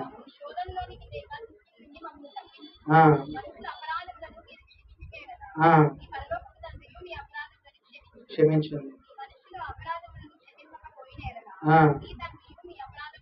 క్షమింపడు. చాలు. చూడండి, దీన్ని ప్రార్థన, ఈ ప్రార్థన అనగానే అందరూ పరలోకపు ప్రార్థన అంటారు చాలా కదా. పరలోకపు ప్రార్థన అని చెప్పి అంటూ ఉంటారు. కానీ పరలోకంలో ఇలాంటి ప్రార్థన అవసరం లేదు. పరలోకంలో ఇలాంటి ప్రార్థన అవసరం. ఇది పరలోకపు ప్రార్థన అనే దానికంటే కూడా ప్రభువు నేర్పించినటువంటి ప్రార్థన అనటం మంచిది. ఏం ప్రార్థన అంట? ప్రభువు నేర్పించినటువంటి ప్రార్థన. యెహోవా తన శిష్యులకి ప్రార్థన నేర్పించినట్లుగా మాకు కూడా ప్రార్థన నేర్పించమని చెప్పి తన శిష్యులు యేసు ప్రభు వారిని అడిగినప్పుడు నేర్పించినటువంటి ప్రార్థన. చూడండి ఒకసారి, అది కూడా లూకాసు సువార్తలో, లూకాసు సువార్త 11వ అధ్యాయము మొదటి నుంచి ప్రార్థన చేయుచుండెను. ఆయన శిష్యులలో ఒకడు, ప్రభువా యెహోవాను తన శిష్యులకు నేర్పినట్లుగా మాకును ప్రార్థన చేయు నేర్పుమని ఆయన అడిగాను. మీరు ప్రార్థన చేయునప్పుడు తండ్రి నీ నామము పరిశుద్ధపరచబడును గాక, నీ రాజ్యం వచ్చును గాక, మాకు కావాల్సిన అనుదిన ఆహారము దినము మాకు దయచేయము, క్షమించుచున్నాము గనుక మా పాపములను క్షమించుము, మమ్మల్ని శోధనలోనికి తేకుము అను పలుకుడని చెప్పాడు. చాలా చూడండి, ప్రభువు నేర్పించిన ప్రార్థన. మరి మీ అందరికీ కూడా ప్రభువు నేర్పించినటువంటి ప్రార్థన వచ్చా? ప్రభువు నేర్పించినటువంటి ప్రార్థన అనటం దాన్ని మంచిది. అందరేమో పరలోకపు ప్రార్థన అని చెప్పి దాన్ని పిలుస్తారు, కానీ ఇటువంటి ప్రార్థన లేది కూడా పరలోకంలో అవసరం లేదు. కనుకనే ఇది ప్రభువు నేర్పించినటువంటి ప్రార్థనగా మనం పిలువబడతాం. మరి యేసు ప్రభు వారు తన శిష్యులకి నేర్పించినటువంటి ప్రార్థన, యేసు ప్రభు వారు తన శిష్యులకి ఏ యొక్క దయ్యములు వెళ్ళగొట్టేటువంటి దయ్యములు ఏ విధంగా వెళ్ళగొట్టాలనేటువంటిది యేసు ప్రభు వారు తన శిష్యులకు నేర్పించలేదు. అలాగే ప్రసంగాలు ఏ విధంగా చేయాలనేది తన శిష్యులకు నేర్పించలేదు. బాప్తీసాలు ఏ విధంగా ఇవ్వాలనేటువంటిది తన శిష్యులకు యేసు ప్రభు వారు నేర్పించలేదు. కేవలం ఆయన ఏమి నేర్పించాడు? ప్రార్థించడం మాత్రమే యేసు ప్రభు వారు నేర్పించాడు. ప్రార్థించడం మాత్రమే నేర్పించాడు. ప్రార్థించడం వచ్చినటువంటి వారికి మరి ఏది నేర్పించాల్సిన అవసరమో లేదు. మరి దినాన మనము ప్రార్థన యొక్క నమూనా గురించి తెలుసుకోబోతున్నాం. ప్రార్థించగలిగినటువంటి వాడు దేన్ని కూడా మరలా కొత్తగా నేర్చుకోవాల్సిన అవసరం లేదు. ప్రార్థన ద్వారానే ఏదైనా కానీ వారు నేర్చుకోగలుగుతారు. ప్రార్థన ద్వారానే ఏ అనుభవాన్నైనా కానీ వారు ఎదుర్కోగలుగుతారు. ప్రార్థన ద్వారానే వారు దేనినైనా కానీ జయించగలుగుతారు. ప్రార్థన ద్వారానే వారు ఏదైనా ఒక మెట్టు పైకి ఎదగాలన్నా కానీ ఎదగగలుగుతారు. ప్రార్థన ద్వారానే సమస్తమైనటువంటి వాటిని ఈ లోకంలో అన్నిటిలో కూడా జయించగలుగుతారు. దేని ద్వారా? ప్రార్థన ద్వారానే. యేసు ప్రభువు తన శిష్యులకు ఏమి నేర్పించాడు? ప్రార్థనే నేర్పించాడు, కానీ బాప్తిసాలు ఇవ్వటము దయ్యములు వెళ్ళగొట్టము నేర్పించలేదు. ఈ రోజుల్లో ప్రార్థన ద్వారానే మనం అన్ని తెలుసుకుంటాం. బైబిల్ కాలేజీలకు వెళ్తే వాళ్ళు బైబిల్ కాలేజెస్ లో వారు చెప్పేది ఏంటిదో తెలుసా? వారు చెప్పేది కూడా ఎట్లా ఉంటది? ఈ యొక్క ధర్మశాస్త్రం యొక్క బైబిల్లో ఈ యొక్క గ్రంథము ఫలానా వాళ్ళు రాశారు, ఈ యొక్క గ్రంథము ఫలానా భాషలో ఫలానా సంవత్సరంలో రాయబడింది, ఫలానా సంవత్సరంలో ఫలానా వాళ్ళు రాశారు కదా, ఫలానా భాషలో ఫలానా వ్యక్తి రాశాడు, ఫలానా ఇంగ్లీష్ లో ఫలానా వ్యక్తి రాశాడు, ఫలానా ఉర్దూలో లేదా ఫలానా గ్రీకు భాషలో ఫలానా వాళ్ళు రాశారు, ఫలానా తెలుగు భాషలోకి రాసింది ఫలానా అని చెప్పి వారు చెప్తారు. ఫలానా సంవత్సరంలో రాశారని చెప్తారు. లేదా ఆ యొక్క అంశం గురించి వారు చెప్తారు, కానీ ఆ యొక్క అంశంలో ఉండేటువంటి మర్మం గురించి వారు చెప్పరు. ఒక అంశము చెప్పారంటే ఆ అంశంలో ఒక మర్మం ఉంటది. ఆ మర్మం ఏంటి అయి ఉంటుందో అనేది వారు చెప్పరు. లేకపోతే మనం వారి చెప్పిన ద్వారా మనం ప్రార్థించినప్పుడు మాత్రమే దాన్ని తెలుసుకోగలుగుతాం. వారు చెప్పినప్పుడు మనం తెలుసుకోలేము దాన్ని. ప్రార్థన ద్వారానే ఆ యొక్క అంశంలో ఏది మర్మం అయితే ఉన్నదో ఆ మర్మాన్ని మనము తెలుసుకోగలం. ఇది ఎప్పుడు? ప్రార్థించినప్పుడు అంశంలో ఏదో మర్మం ఉన్నదో ఆ ఒక మర్మము. ఇప్పుడు మేము ఇక్కడ వాక్యం చెప్తున్నప్పుడు వాక్యం చెప్తున్నాం అని చెప్పి అందరూ చెవులు విప్పి వింటున్నారు. ప్రతి ఒక్కరు కూడా వాక్యం చెప్పేటువంటి వాక్యాన్ని శ్రద్ధగా వింటున్నారు. విన్నటువంటి వాక్యము చక్కగా చెవుల్లో కలుగుతుంది. కానీ ఎప్పుడైతే నేను ప్రార్థన చేసుకొని శ్రద్ధగా వినాలి అనేటువంటి హృదయముతో కలిగి కూర్చుంటారో అప్పుడు మాత్రమే చెప్పినటువంటి వాక్యంలో అనేటువంటి అంశము మర్మము హృదయంలోకి వెళ్తుంది. చెప్పేటువంటి వాక్యము హృదయంలోకి వెళ్ళిపోతుంది, చెవుల్లోకి వెళుతుందంటే వెళ్ళదు. చెప్తున్నాడు వెళుతుంది, ఇటు చెవుల్లోకి వింటున్నాం, ఇటు చెవుల్లోకి పంపిస్తున్నాం కాదు. చెప్తున్నటువంటి వాక్యము చెప్తున్నటువంటి అంశం మీద ఏదైతే ఉన్నదో ఆ యొక్క అంశంలో మర్మం ఏదైతే ఎరగాలో అనేది మనము ప్రార్థించినప్పుడు మాత్రమే దాన్ని తెలుసుకోగలుగుతాం. బైబిల్ కాలేజెస్కి వెళితే అదే వారు నేర్పిస్తారు, కానీ ఆ యొక్క అంశంలో ఉండేటువంటి మర్మాన్ని మనం ప్రార్థించినప్పుడు మాత్రమే తెలుసుకుంటాం. అందుకే ప్రార్థన అనేది చాలా ప్రాముఖ్యమైనది. క్రైస్తవ జీవితంలో ప్రార్థన అనేది చాలా ప్రాముఖ్యమైనది. అలాగే కొన్ని సంఘాల్లో ప్రైజ్ అండ్ వర్షిప్ చేస్తూ ఉంటారు, ప్రార్థన చేస్తారు, అలాగే పాట పాడిస్తూ పాటలో స్తుతియాగం దేవునికి స్తుతియాగం చెల్లిస్తూ ఉంటారు కదా. అది కూడా చాలా ఇంపార్టెంట్. ప్రార్థనలో స్తుతియాగం అది కూడా కావాలి. ఖచ్చితంగా ప్రార్థించాలి, స్తుతించాలి, పాటలు పాడాలి, ఆ స్తుతియాగం ఉండాలి. అంతకు మించి కూడా ప్రార్థన అనేది సంఘంలో ఉండాలి. ప్రార్థన అనేది అంతకంటే ఎక్కువగా కూడా సంఘంలో ఉండాలి.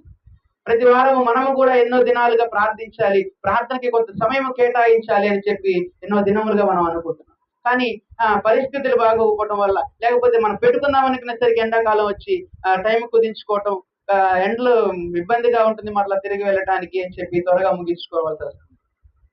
అందుకే ప్రార్థన అనేది ప్రతి ఒక్కరికి కూడా చాలా అవసరమైనటువంటిది. ప్రార్థన అనేటువంటిది మనకు అనేక విషయాలను తెలియజేస్తుంది. ప్రార్థన అనేటువంటిది మనకు అనేక కొత్త జీవితాన్ని మనకు తెలియజేస్తుంది. ఒక మాట మనకి ఎవరైనా చెప్పారంటే ఆ మాటని గురించి మనం ప్రార్థించినప్పుడు ఈ మాట ఎందుకు చెప్పారు వీళ్ళు నాతో అనేది మాత్రం ప్రార్థించినప్పుడు మాత్రమే తెలుస్తుంది. కానీ ఈ మాట నాకు చెప్పారు, లేకపోతే ఈ వాక్యం చెప్పారు, ప్రార్థన గురించి ఈరోజు ఒక అంశం చెప్పారు, లేకపోతే ఫలించడం దాని గురించి ఒక వాక్యం ఒక దైవజనుడు చెప్పాడు, దాని గురించి ఏంటి, దాని మర్మం ఏంటి కదా? దాని మర్మం ఏమై ఉంటది? ఏదో విన్నాను వెళ్ళింది కాదు, ప్రార్థించి శ్రద్ధ కలిగి వినాలి అనేటువంటి హృదయం కలిగినటువంటి వారికి మాత్రమే లోపలికి వెళ్తుంది. ఈ రోజుల్లో చాలా మంది దైవజనులు అనేక విధములుగా ప్రార్థన చేస్తున్నారు, అనేక విధములుగా ప్రార్థన చేస్తున్నారు. దైవజనులు ప్రార్థన చేస్తుంటే విశ్వాసులైనటువంటి వారు దైవజనులు చేసేటువంటి ప్రార్థనకి మాత్రమే పరిమితం అయిపోతున్నారు. దైవజనులు చేసేటువంటి ప్రార్థనకి మాత్రమే పరిమితం అయిపోతున్నారు. వారి ప్రార్థనల మీద వారు ఆధారపడట్లేదు, దైవజనులు చేసేటువంటి ప్రార్థన మీద ఆధారపడుతున్నారు. ఒక రకంగా చెప్పాలంటే మనలాగానే ఒకప్పుడు మన దైవజనుడు ఉన్నప్పుడు అందరము కూడా ఆయన మీదే ఆధారపడిపోయేవాడు, ఆయన మీద ఆధారపడిపోయాము, ప్రార్థించుకోలే వారం కాదు. ఆయన ఉన్నాడు కదా ప్రార్థన చేయడానికి అని చెప్పి ఆయన మీద ఆధారపడేవాళ్ళు. అదే రీతిగా ఈ రోజుల్లో కూడా ప్రార్థన అనగానే దైవజనులు చేసేటువంటి ప్రార్థన మీదనే ఆధారపడిపోతున్నారు. కానీ మన ప్రార్థన మనం నేర్చుకోవాలి, మన ప్రార్థన మనం చేసుకోవాలని నిలబడేటువంటి వారు. ప్రార్థన అనగానే హృదయంలో నుంచి కేక రావాలి, అంతరంగంలో నుంచి కేక, అంతరంగంలో నుంచి వచ్చేటువంటి కేకే నిజమైన ప్రార్థన అని చెప్పి ఒక దైవజనుడు చెప్పాడు. ప్రార్థన అంటే ఏదో మనకు కావాల్సింది దేవుని దగ్గర అడిగి పొందుకోవడం ప్రార్థన కాదు. ప్రార్థన అనగానే దేవుని హృదయాన్ని మనం ఎరిగి ప్రభు మనకి ఏమి ఇవ్వబోతున్నాడని తెలుసుకొని ప్రార్థించడమే అది నిజమైన ప్రార్థన. ప్రార్థన అనగానే మనకు కావాల్సింది ఏదో 4 మాటలు దేవుని దగ్గర చదివేసి ఆ లిస్టు చదివేసి ప్రభువా నాకు ఇవ్వమని అడగడం ప్రార్థన కాదు. ప్రభు నీకు ఏదైతే ఇవ్వాలని ఆశపడుతున్నాడో అటు ఇది నువ్వు ఎరిగి ప్రార్థించడం అది నిజమైన ప్రార్థన. అటువంటి ప్రార్థించేటువంటి వారు ఈ రోజుల్లో, ఆ రోజుల్లో శాస్త్రులు పరిచయాలు ఆ విధంగా ప్రార్థించేటువంటి వారు, ఈ రోజుల్లో ప్రార్థించేటువంటి వారు ఎవ్వరు కూడా లేరు.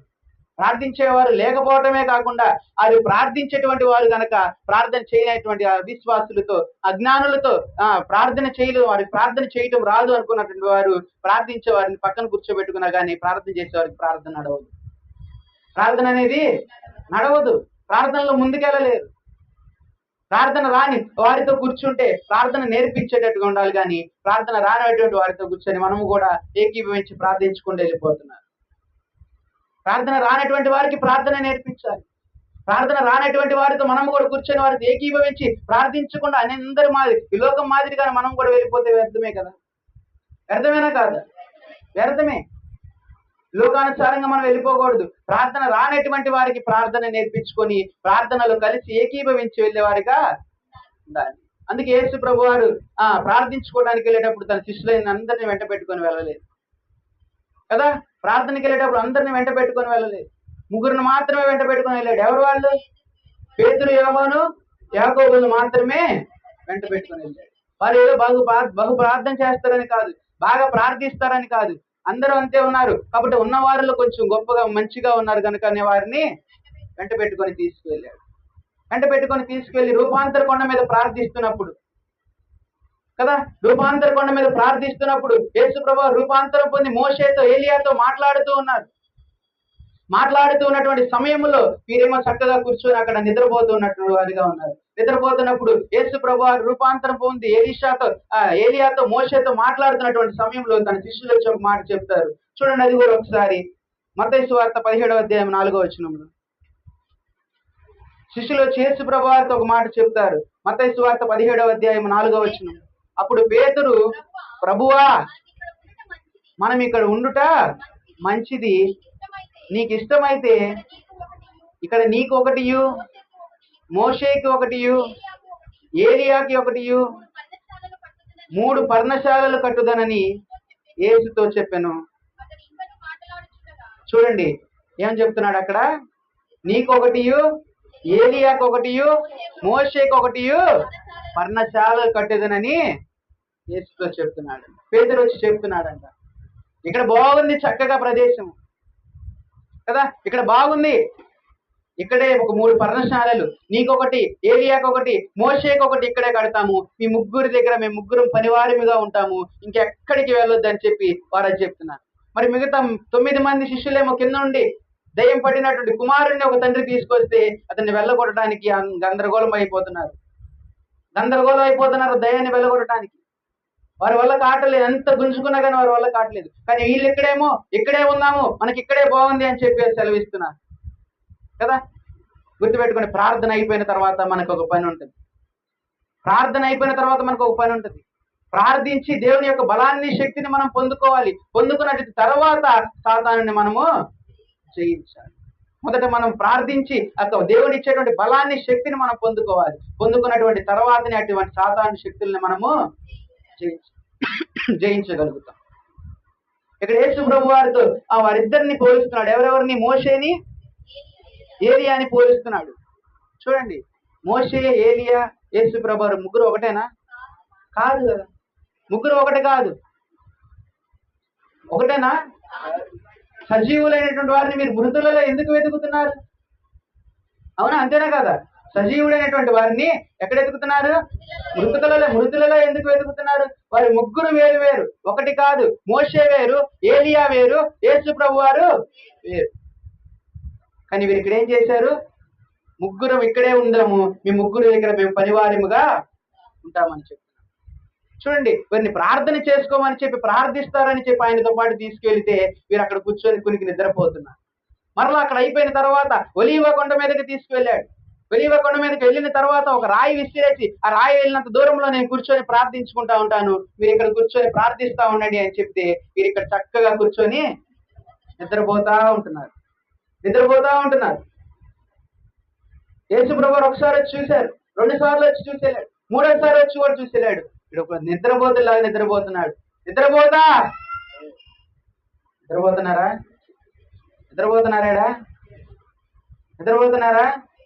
నిద్రపోతే లేవండి. వాక్యం చెప్పుకున్నా లేవండి. చక్కగా వారు నిద్రపోతున్నారు. అక్కడ శోధనలో ప్రవేశించకుండా ఉన్నట్లు మీరు మెలకువగా ఉండి ప్రార్థన చేయండి అని చెప్పి వెళ్ళాడు. కానీ వారు వినకుండా వారు కునికి నిద్రపోతూ ఉన్నారు. అలాగా యేసు ప్రభు వారు ప్రార్థన అనగానే ఆయన ఒక్కడే వెళ్ళి ప్రార్థన చేసుకుంటున్నాడు. అని చెప్పి తన శిష్యులు తెలుసుకొని, ప్రభువా మాకు కూడా ప్రార్థన చేయటం నేర్పించయ్యా. ఏం నేర్పించమంటున్నారు? ప్రార్థన చేయటం నేర్పించయ్యా అంట. కానీ ఈ రోజుల్లో ప్రార్థన నేర్పించమని అడిగేవాళ్ళు కాదు, కానీ దయ్యాలు ఎట్టెళ్ళగొట్టాలి చెప్పయ్యా. ముందు ఎల్లగొట్టాలంట, దయ్యాలు ఎల్లగొట్టాలి మా ఊర్లో. మేము ఇప్పుడు బాప్తిజం ఎట్టే వాళ్ళు చెప్పయ్యా, ప్రసంగం ఎట్ట చెప్పాలి చెప్పయ్యా అని వాళ్ళే, కానీ ప్రార్థన చేయడం మాకు నేర్పించయ్యా అనేటువంటి వాళ్ళు ఏమడుగుతున్నారు? వాళ్ళు ప్రార్థన ఎలా చేయాలో నేర్పించయ్యా అని చెప్పి అడుగుతున్నాడు. ప్రార్థన ఎలా చేయాలో నేర్పించయ్యా అనగానే పరలోకమందున్నమా తండ్రి అని చెప్పి అంటున్నాడు. ఎవరికి చెప్తున్నాడు? పరలోకమందున్న మా తండ్రి అని చెప్పి తన శిష్యులకి. ఎక్కడున్నాడంటే తండ్రి? పరలోకముకి వినిపించాలి మనం చేసేటువంటి ప్రార్థన. పరలోకానికి వినపడాలి మన ప్రార్థన, భూలోకానికి కాదు మనం వినపడాల్సింది మన ప్రార్థన. భూలోకములో ఉండే మనుషులు కాదు మనం చేసేటువంటి ప్రార్థన వినాల్సింది, పరలోకములో ఉండేటువంటి తండ్రి మన ప్రార్థన వినేలాగా మనం ప్రార్థించాలి. ప్రార్థన చేయమనగానే చిన్నగా పక్కన వాళ్ళకి వినపడకుండా ప్రార్థన చేయటం కాదు. మనం చేసేటువంటి ప్రార్థన బిగ్గరగా కేక వేస్తే ఎక్కడికి వినపడాలి? పరలోకానికి వినపడాలి. హృదయంలో నుంచి వచ్చేటువంటి ప్రార్థన అనే కేక ఎక్కడికి? దేవునికి వినపడేలాగా మనము ప్రార్థన చేయాలి. మరి ఇక్కడ వారికి ప్రార్థన చేయాలి మాకు నేర్పించేయ అనగానే పరలోకమందున మా తండ్రి 1,00,000 మంది 2,00,000 మంది కూర్చొని పెద్దగా బిగ్గరగా పరలోకమందున మా తండ్రి అని పెద్దగా కేకేస్తే పరలోకం ఏమైంది? వణికిపోవాలి. కానీ మనం చేసే ప్రార్థన కనీసం ఇక్కడ నుంచున్నటువంటి వారికి కూడా వినపడినటువంటి ప్రార్థనను మనం చేస్తాం. ప్రార్థించేటప్పుడు ఎప్పుడైనా కానీ బిగ్గరగా కేక వేసి ప్రార్థన చేయాలి. ప్రార్థన అంటేనే బిగ్గరగా కేకలు పెడుతూ ప్రార్థన చేయాలి. అది నిజమైన ప్రార్థన, అది విశ్వాసముతో చేసేటువంటి ప్రార్థన. విశ్వాసము లేకుండా ఎంత ప్రార్థన చేసినా కానీ నీ ప్రార్థన నడవదు, వ్యర్థము కాదు. ముందు నీ ప్రార్థన నడవదు. 2 నిమిషాలు 3 నిమిషాలు ఏదో చేసుకోవాలి కదా అనేటువంటి నామకార్థముగా నువ్వు ప్రార్థన చేసుకుంటావు, కానీ విశ్వాసముతో నీ ప్రార్థన ముందుకి. నువ్వు నిజంగా విశ్వాసముతో కూర్చొని ప్రార్థన చేసుకుంటే మొదటి 10 నిమిషాలు 20 నిమిషాలు మాత్రమే నీ చేతుల్లో ఉంటుంది. తర్వాత వెళ్ళేటువంటి ప్రార్థన ఎంతసేపు అనేది కూడా నీ చేతుల్లో ఉండదు, వెళ్ళిపోతానే ఉంటది. ప్రార్థన ముందుకు వెళ్ళిపోతానే ఉంటది కదా. యేసుక్రీస్తు అందరికీ ప్రభు. మరి ఆయన పరలోకమందున్నటువంటి మా తండ్రి అని చెప్తున్నాడు. ఆయన నామములో ప్రార్థించినటువంటి వారు ఆయన తండ్రిగా ఉన్నాడు కనుక ఆయన శిష్యులకు ఒక్కడికే తండ్రిగా ఉన్నాడా? కాదు, పరలోకమందున మా తండ్రి అని చెప్పి శిష్యులకి మాత్రమే చెప్పట్లేదు. నీకు తండ్రిగా ఉన్నాడు, నాకు తండ్రిగా ఉన్నాడు, అనేకులకి అందరికీ కూడా ఆయన తండ్రిగానే ఉన్నాడు. మరి ఆయన మనకి తండ్రిగా ఉన్నాడు కనుక మనం అందరం ఆయన ఏమవుతాం? ఆయన తండ్రి గనుక మనం ఆయన కుమారులము కుమార్తెలముగా మనం ఉంటాం కదా. మనం అందరము కూడా ఆయన కుమారులము, ఆయన కుమార్తెలము మనం అందరము కూడా. మరి ఆయన కుమారులము కుమార్తెలైనటువంటి మనము అన్న తమ్ముళ్ళము, అక్క చెల్లెళ్ళము, అనేక విధమైనటువంటి బంధుత్వము కలిగినటువంటి వారము మనందరము కూడా. మరి అటువంటి బంధుత్వము కలిగినటువంటి వారము కూడా మనము కూడా ఈ లోకములో అనేక లోకానుసారం మాదిరిగా లోకానుసారులు ఏ విధంగా జీవిస్తారో, కొట్టుకుంటా జీవిస్తారో, అదే రీతిగా మనం కూడా కొట్టుకోవటము, విడిపోవటము, అటువంటి జీవితాన్ని జీవిస్తున్నారు. కొట్టుకొని విడిపోతున్నారు. అన్నతమ్ముళ్ళే, తల్లిదండ్రులే, సొంత ఇంట్లో ఉండేటువంటి వారే కొట్టుకొని విడిపోతున్నారు. దేవుడు మన అందరికీ తండ్రిగా ఆయన ఉన్నాడు. మనం అందరం ఆయన పిల్లలుగా ఉన్నాము. ఆయన పిల్లలు అయినటువంటి మనము ఒక సహోదరుల వల్ల మనం ఉన్నాము కనుక మనందరము కలిసి ఉండాల్సింది పోయి ఈ లోకంలో ఏం చేస్తున్నారు? కొట్టుకొని. అందుకే పౌలు గారు గలతీ సంఘానికి ఒక మాట చెప్తున్నారు. చూడండి ఒకసారి గలతీయులకు రాసిన పత్రిక, గలతీయులకు రాసిన పత్రిక 5వ అధ్యాయము, గలతీయులకు రాసిన పత్రిక 5వ అధ్యాయం 15వ వచనము. అయితే మీరు ఒకరినొకడు కలుచుకొని భక్షించిన ఎడల మీరు ఒకని వలన ఒకడు బొత్తిగా నశించిపోదురేమో చూసుకొనుడి. మరి ఒకసారి చదవండి అది. అయితే ఒకరినొకడు కలుచుకొని భక్షించిన ఎడల నశించిపోదురేమో. చూడండి ప్రియదేవుని బిడ్డలారా, నశించిపోతారేమో. ఒకరినొకరు కొట్టుకొని, ఒకరి మీద ఒకరు పగల పెంచుకొని, ఒకరి మీద ఒకరు ద్వేషాలు పెంచుకొని, ఒకరి మీద ఒకరు కోపాలు, ఈర్ష్యలు పెరిగిపోయి మిమ్మల్ని మీరు నశించిపోదురేమో మీరు అని చెప్పి సెలవిస్తున్నాడు పౌలు గారు గలతీ సంఘానికి. చూడండి, అలాగే ఈ రోజులో అంతా అంతే ఉంది. కొట్టుకుంటాం, తిట్టుకోవటం, విడిపోవటం. నిన్ను వలే నీ పొరుగు వారిని ప్రేమించమని చెప్తున్నాడు.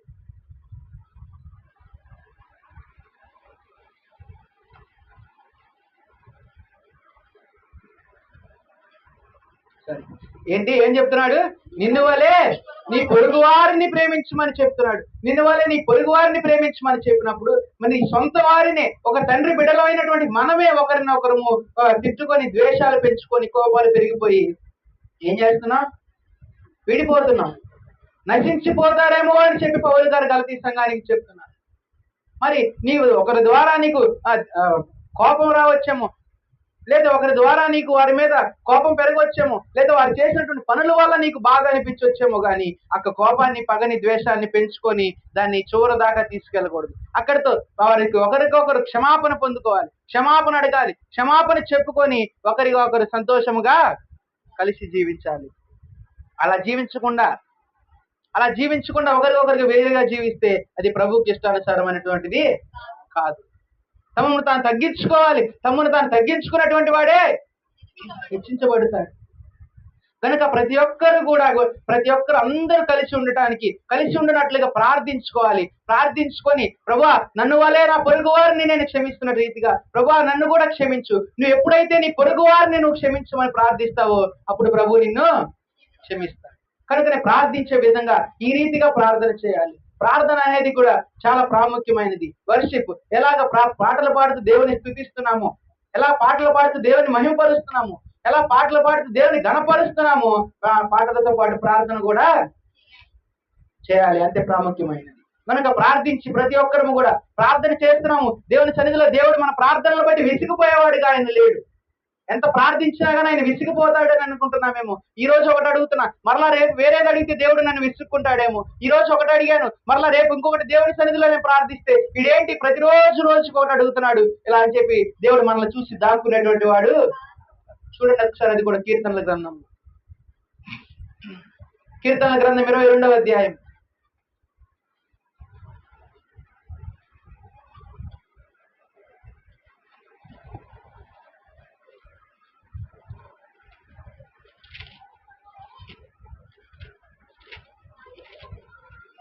22-24 చూడండి. బాధపడు వారి బాధను తృణీకరింపలేదు, దాన్ని చూచి అసహ్యపడలేదు, దాచలేదు. చూడండి, బాధపడుతున్న వారిని చూసి ఆయన తృణీకరించలేదు.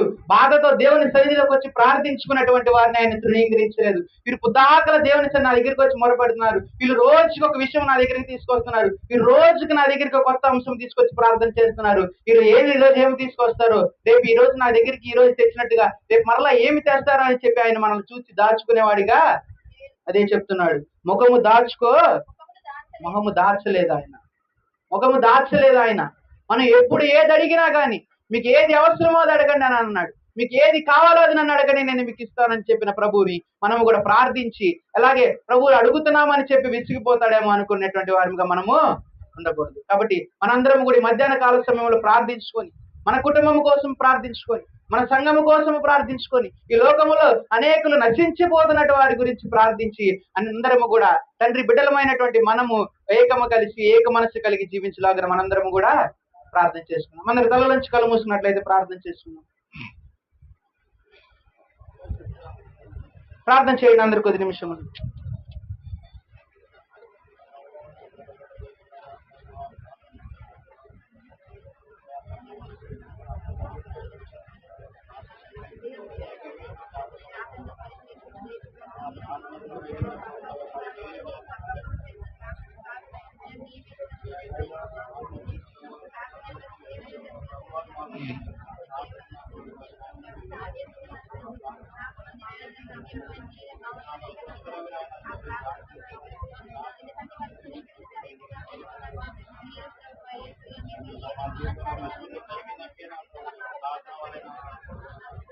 దేవా, శిష్యులు వచ్చి ప్రార్థన నేర్పమని అడిగారు తండ్రి.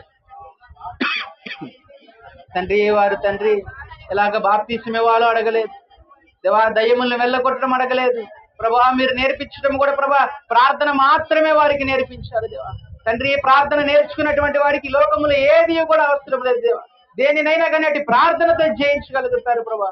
తండ్రి అటు ప్రార్థన అనుభవాన్ని దేవా, అటు ప్రార్థన జీవితాన్ని మాకు దయచేయండి తండ్రి. మీ సన్నిధి మా పైన కృమ్మరించండి ప్రభా. తండ్రి నాయన మధ్యాహ్న కాల సమయంలో ప్రభా తండ్రి వినినటువంటి వాక్యాన్ని ప్రభా తండ్రి ఏ రీతిగా తండ్రి మేమందరము కూడా తండ్రి తండ్రి బిడ్డలమని చెప్పి మేము నమ్ముకొని ప్రభా ఏక మనస్సు కలిగి తండ్రి ఏక హృదయముతో దేవా తండ్రి కలిసి ఉండలాగిన సహాయము దయచేయండి దేవా.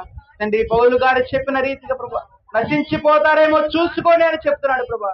తండ్రి అటు నశించిపోయేటువంటి వారిముగా కాదు దేవా, నీ నామానికి ఘనత తెచ్చే వారిగా ఉండాలి దేవా.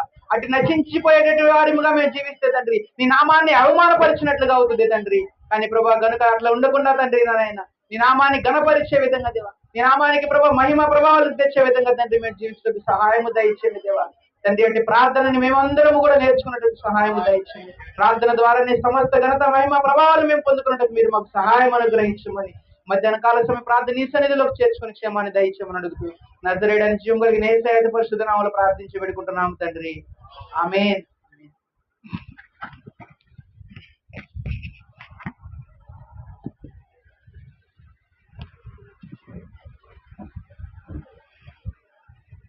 ద్వారా మంచి వర్తమానం అందించిన ప్రయోజనాలకు వందనాలు తెలియజేస్తున్నాను. చిన్న పాట పాడినట్లయితే మానకులు పెట్టుకున్నాం. వసంత మేడం గారు మన మధ్యలో ఉన్నారు, మానకులు చిన్న పాట పాడతారు.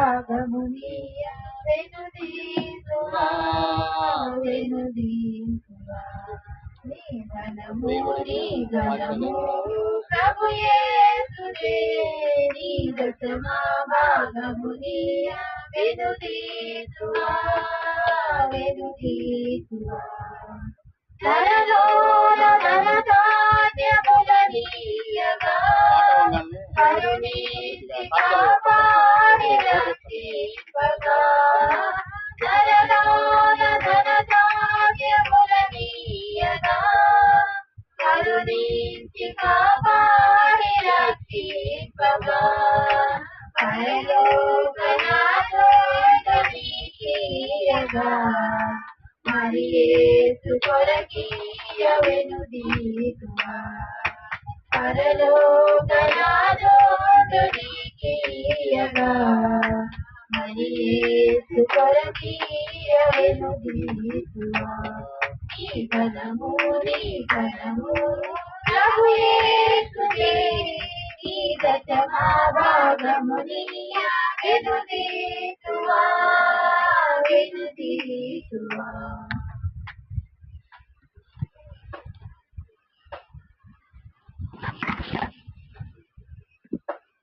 సాక్షాత్ చెప్పగలిగిన అక్కడ ఎవరైనా ఉన్నారా?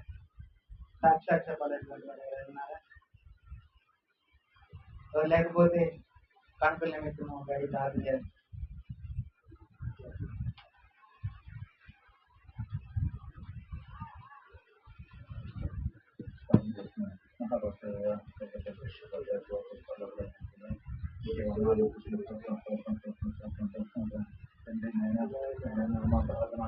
తండ్రి నీకే వందనాలు స్తోత్రం నాయనా మా ద్వారా నుంచి ఆదివారం సంక్షేమం కాబట్టి ఆరాధనలో కూర్చొని నేను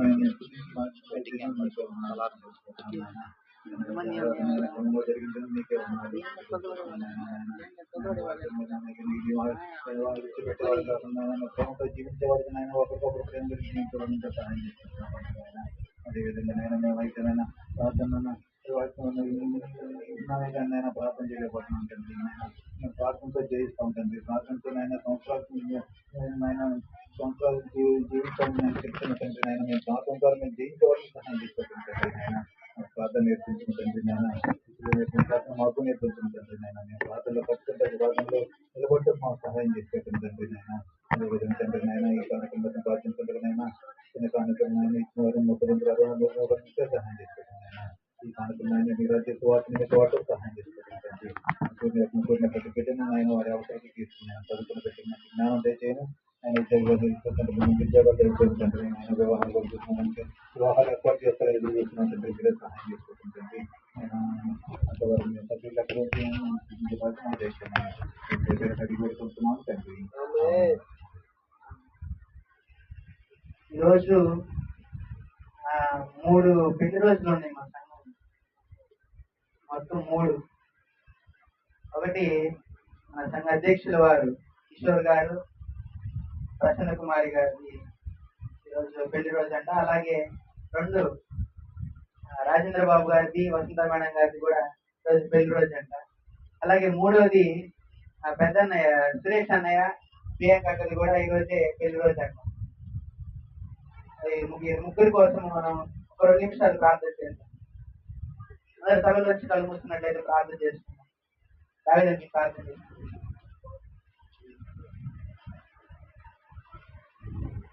పరిశుద్ధుడా మౌనతుడా నాయనా నీ ధనమైన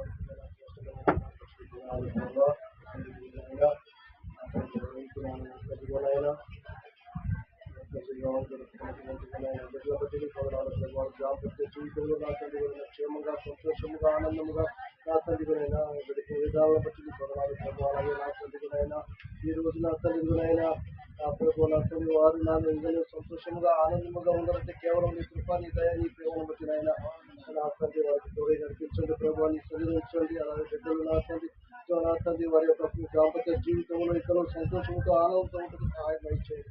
ఏ దుష్టుడు ఏ సాతానికి అధికారం లేదు ప్రభావ. నా తండ్రి నీ కాపుదలని సంతోషంలో ఇతను నాయన గడపడిన సంవత్సరాల దినాల్లో కూడా నా తను సంతోషంతో ఆనందంతో జరుపుకుంటూ నా తండ్రి నీ కొరకే జీవించేవారిగా నీకు మహిమ తెచ్చేవారిగా నడిపించేవారిగా ఆ కుటుంబాలను వాడుకోండి. నా తండ్రి యొక్క మధ్యాహ్న కాలం సమయంలో నా తండ్రి నాయన చెప్పిన వాక్యానుసారిగా ప్రతి ఒక్కరు నా తండ్రి ఇంటికి పల్లెపల్లేసి వాక్యానుసారిగా జీవించండి. కోరి నడిపించమని నీ తల్లిదంచమని ఆ ప్రభుల రక్షకులు యేసుక్రీస్తు వారి నామని ప్రార్థిస్తున్నాము తండ్రి.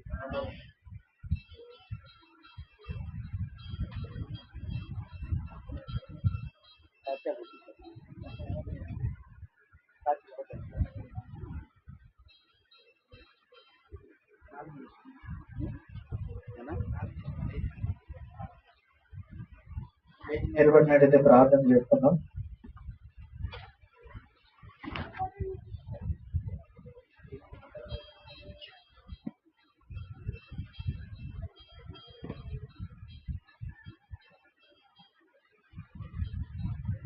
ప్రార్థన చేసుకున్నాం.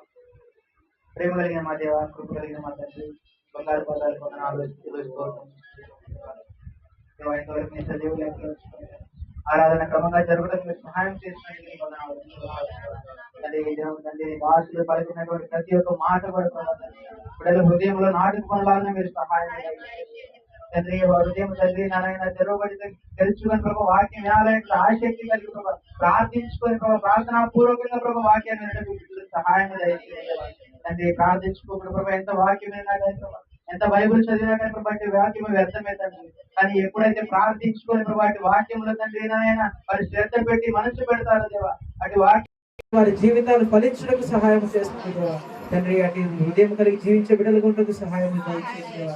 తండ్రి శిష్యుల వల్లే తండ్రి ప్రార్థన నేర్పమయా అని చెప్పి అడిగే వారికి ఉంటుంది సహాయం దయచేయండి.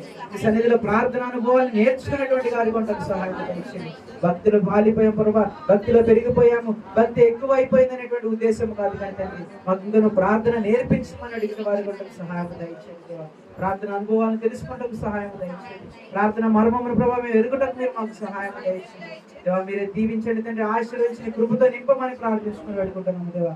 దేవా, ఈ మధ్యాహ్న కాల సమయంలో తండ్రి చెప్పబడే ప్రతి ఒక్క మాట కూడా తండ్రి ప్రతి ఒక్క హృదయంలో తండ్రి నాటుకుపోలాగా మీరు సహాయం దయచేయండి. అలాగే తండ్రి దినాన్ని ప్రభావ తండ్రి నాయన తండ్రి వెళ్లి రోజు జరుపుకుంటున్నటువంటి బిడ్డలు ఉన్నారు దేవా. దేవా తండ్రి అధ్యక్షుల వారు ప్రభావ తండ్రి ఈశ్వరన్నను బట్టి దేవా, అలాగే ప్రసన్నక్కను బట్టి నీ సన్నిధిలో ప్రార్థిస్తున్నాను తండ్రి. నాన్న గత సంవత్సరం అంతా వారిని మీరు ఎక్కడ చోట్ల భద్రపరుచుకున్నారు. మరి యొక్క తండ్రి నూతన సంవత్సరంలో వారిని ప్రవేశించి ప్రభావ తండ్రి ఈ యొక్క సంవత్సరం కూడా తండ్రి కుటుంబాన్ని తండ్రి ఏ రీతిగా వారు కట్టుకోవాలి తండ్రి అటు జ్ఞానాన్ని తెలివిని వారికి దయచేయమని ప్రార్థించుకుంటున్నాం దేవా. అలాగే ప్రభావ తండ్రి వసంత మేడం స్టార్ట్ని బట్టి నీ సన్నిధిలో ప్రార్థించుకుంటున్నాం తండ్రి. వారికి కుటుంబంలో తండ్రి వారి పరిస్థితులు దేవా ఎన్ని ఒడిదడుగులు వచ్చినప్పటికీ కూడా తండ్రి ఏ పరిస్థితులు ప్రభావ మీరు తోడుగా ఉండి నడిపించారు ప్రభావ తండ్రి. మేము మనుషులకు మాట మాత్రమే ఇవ్వగలుగుతాము కానీ తండ్రి ఏ మాత్రము సహాయం చేయలేనటువంటి వారు తండ్రి. కొండలు తట్టు తిరిగినా మాకు సహాయం ఎక్కడి నుంచి దొరుకుతుంది? మీ దగ్గరికి వచ్చినప్పుడే తండ్రి బిడ్డలు సహాయం పొందుకోగలుగుతున్నారు తండ్రి. మీరు వారితో ఉండి గత సంవత్సరం కంటే ఈ సంవత్సరం రెండైన దీవెనలు వారికి అనుగ్రహించమని ప్రార్థించుకుంటున్నాం. మీరు దీవించండి. అలాగే తండ్రి నా సురేష్ నేను బట్టి ప్రియాంకను బట్టి సన్నిధిలో ప్రార్థించుకుంటున్నాం. వారికి కూడా ప్రభావ తండ్రి ఇక్కడ నడిచిన కాలం అంతా కూడా మీరే తోడుగా నడిపించారు. ఈ యొక్క నూతన సంవత్సరంలో కూడా తండ్రి బిడ్డలకి తండ్రి చక్కగా చదువు అందించుకోవడానికి కావాల్సిన తెలివిని జ్ఞానాన్ని ఇచ్చి ప్రభావ వారి కుటుంబాన్ని కట్టుకోవడానికి తెలివిని జ్ఞానాన్ని మీరు దయచేసి ప్రభావ వారు దూరంగా ఉంటున్నప్పటికీ కూడా ప్రభావ వారికి మీరుండి నడిపించి క్షేమాన్ని దయచేయమని ప్రార్థించుకుంటున్నాం దేవా. ఈ యొక్క మధ్యాహ్న కాల సమయంలో తండ్రి మీరుండి నడిపించి ఇక్కడి నుంచి వెళుతున్న ప్రతి ఒక్క బిడ్డకు కూడా తండ్రి వాక్యాన్ని మోసుకెళ్ళేటువంటి వారు ఉండకు సహాయం దయచేసి. ఎటువంటి ఎండ దెబ్బలు కానీ తండ్రి ఏ దేవుడు లేకుండా ప్రభు మీరు ఎక్కడ చాలా భద్రపరచుకోండి. ఒక ఎండ దెబ్బ రాత్రి వెనక దెబ్బ తగలనీనని చెప్పిన రీతిగా ప్రభావ బిడ్డల చుట్టూ కంచి వేసి భద్రపరిచి కాపుదలు అనుగ్రహించి మనం ప్రార్థించుకుంటూ నజరేయుడైన జీవం కలిగిన యేసయ్య అతి పరిశుద్ధ నామములో ప్రార్థించి అడిగి వేడుకుంటున్నాము తండ్రి. ఆమేన్. ఆశీర్వాదం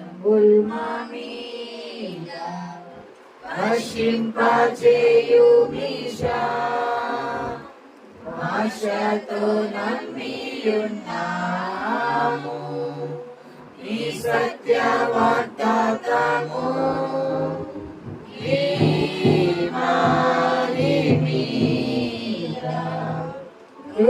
కుమారించుము దేవా బ్రహ్మర ప్రేమ వర్షంబు కుమారించుము దేవా.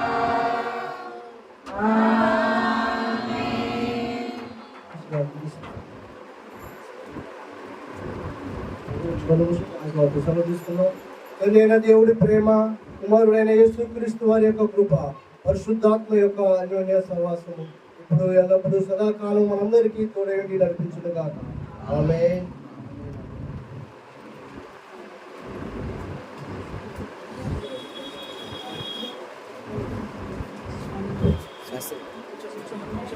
పిల్లలు ఒక నిమిషం కూర్చున్నట్టు కేక్ కటింగ్ ఉంది.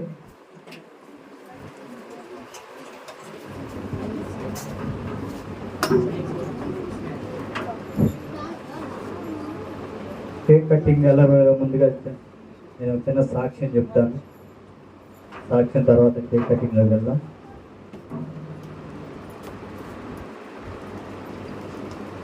ఇప్పుడు వచ్చిన మీ అందరికీ అలాగే దైవజనులకు వందనాలు తెలియజేసుకుంటున్నాను.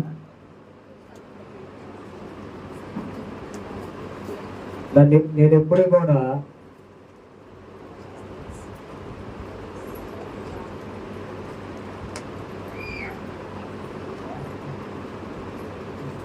మామూలుగా దావీదు కీర్తన 128 అధ్యాయంలో యెహోవా యందు భయభక్తులు కలిగినట. ఒకసారి చదవండి చూద్దాం. కీర్తన గ్రంథం 128 అధ్యాయం అనుకుంటా. యెహోవా యందు భయభక్తులు కలిగి ఆ. ఆయన త్రోవల యందు నడుచుకున్న వారందరితో ధన్యులు. ఆ. నిశ్చయంగా నీవు నీ చేతుల కష్టాంచితం అనుభవించదవు. ఆ. నీవు ధన్యుడవు. ఉమ్. నీకు మేలు కలుగును. చాలండి. నేను ఎప్పుడు కూడా దేవుని యందు ఎప్పుడు అంటే నా చిన్నతనం నుంచి నా తల్లిదండ్రులు మాకు నేర్పింది ఏంటంటే దేవుని యందు భయభక్తులు కలిగి ఉండటం నేర్పించారు కాబట్టి ఈ దినాన ఏమైందంటే కింద వచ్చినలో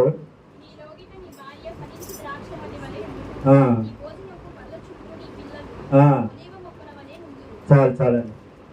దేవుని యందు భయభక్తులు కలిగి జీవించాను కనుక మరి ముఖ్యంగా మొట్టమొదటిగా ఏమైందంటే గుణవతి అయిన భార్య దొరికితే అరుదు, అతి ముఖ్యముల కంటే మేలుమైనది అదొకటి. తర్వాత నేను ఇప్పుడు చదివిన కీర్తన గ్రంథంలో అన్నమాట. ఇవన్నీ కూడా చాలా ఇప్పుడు నేను 8 సంవత్సరాలు పూర్తి చేసుకుని 9వ సంవత్సరంలో అడుగు పెడుతున్నాను. కానీ దేవుడి పట్ల నేను భయభక్తులు కలిగి జీవించాను కనుక నా వివాహం ముందు నుంచినప్పటికీ వివాహం తర్వాత కూడా దేవుని భయభక్తులు కలిగి ఉన్నాను కనుక చక్కని భార్యని ఇచ్చాడు దేవుడు నాకు. అలాగే ఇద్దరు పిల్లల్ని మంచి చక్కని పిల్లల్ని ఇచ్చాడు. అదే నేను చెప్పేది ఏంటంటే దేవుని యందు భయభక్తులు కలిగి జీవించాను అంటే లోకానుసారంగా తిరిగాను కాదంటలేదు. కానీ ఎప్పుడైతే తిరిగినంతసేపు లోకానుసారంగా దేవుని సన్నిధి దేవుని అనేది బయటికి ఒక భయభక్తులు కలిగి జీవించాను కనుక ఈ దినాన ఈ స్థితిలో నేను ఉండగలిగాను. కొంత పెళ్లి అవ్వక ముందు నాటికి తల్లిదండ్రులు చూపిస్తారు ప్రేమ, తర్వాత భార్య. ఇలాంటి ప్రేమ ఆప్యాతలు ఉండబట్టి దేవుడి సన్నిధిలో నేను ఈ విధానం ఉండగలుగుతున్నానని చెప్పగలుగుతున్నాను. 8 సంవత్సరాలు మేము జీవించిన జీవితంలో ఈ 9వ సంవత్సరం అడుగు పెడుతున్నాం. కానీ చిన్న అపాతాలు తప్పితే ఇంతవరకు పెద్ద గొడవలు అంటే ఏమీ లేదు. చిన్న మాటలు అవి కూడా ఈ సంవత్సరం నుంచి ఉండకుండా ఉండాలని నేను దేవుని అడుగుతున్నాను. నేను మరి ముఖ్యంగా చెప్పేది ఏంటంటే ఎవరి కాలంలో పుట్టిన బిడ్డలు దేవుని నడుం చేతులు ఎలా ఉంటే బాణములు వంటి వారు అలాగే కూడా నా బిడ్డలు ఉండాలని చెప్పి నేను కోరుకుంటున్నాను. దేవుని సందులో వాళ్ళు కూడా నేను ఏ విధంగా అయితే దేవుని సందులో భయభక్తులు కలిగి పెరిగాను ఆ విధంగా వాళ్ళు కూడా పెరగాలని, అలాగే నా కోసము, నా భార్య కోసం, నా కుటుంబం కోసం కూడా ప్రతి ఒక్కరు ప్రార్థన చేయమని ఒక సాక్ష్యాన్ని దేవుడు దీవించిన కాక.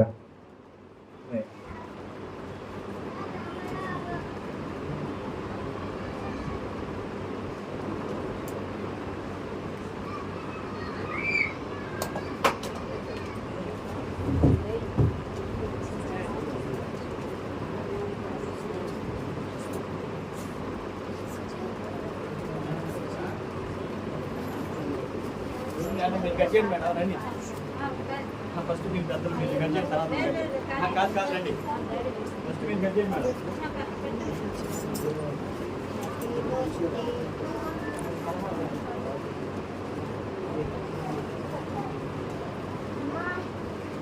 పలహారం మేడం.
Alicia, you were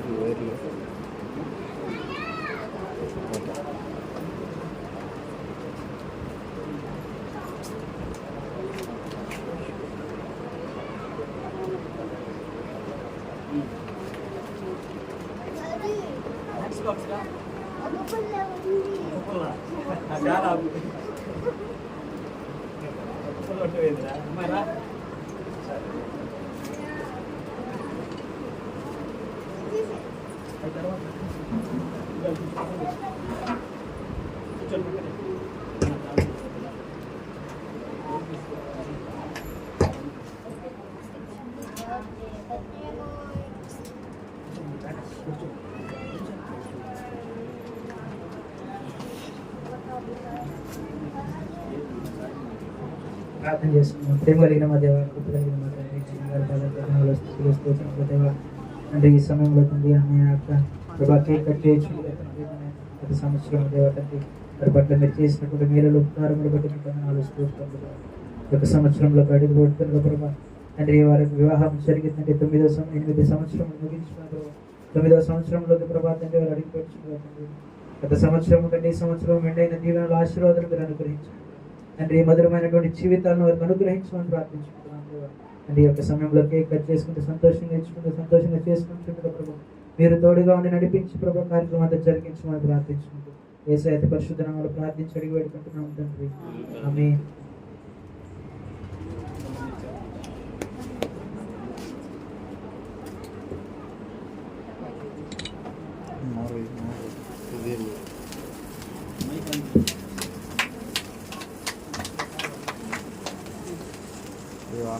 పవిత్రమైనది సమృద్ధిగా నీ సాక్షిగా కొనసాగమని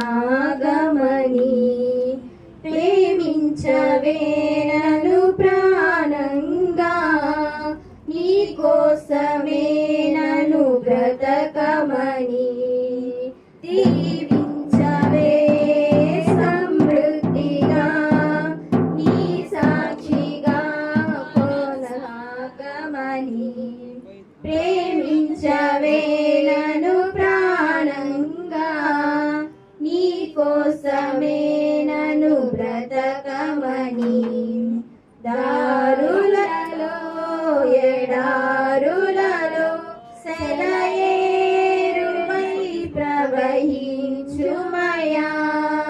చీకటిలో వారు చీకటిలో అగ్ని స్తంభమైనను నడుపుమయా దీవించవే సమృద్ధిగా నీ సాక్షిగా కొనసాగమని ప్రేమించవే నన్ను ప్రాణంగా నీ కోసమే నన్ను బ్రతకమని నువ్వే లేకుండా నేనుండలేను యేసయ్యా నీ ప్రేమే లేకుండా జీవించలేను నేనయ్యా నా ఒంటరి పయనంలో నా జంటగా నిలిచావే నే నడిచి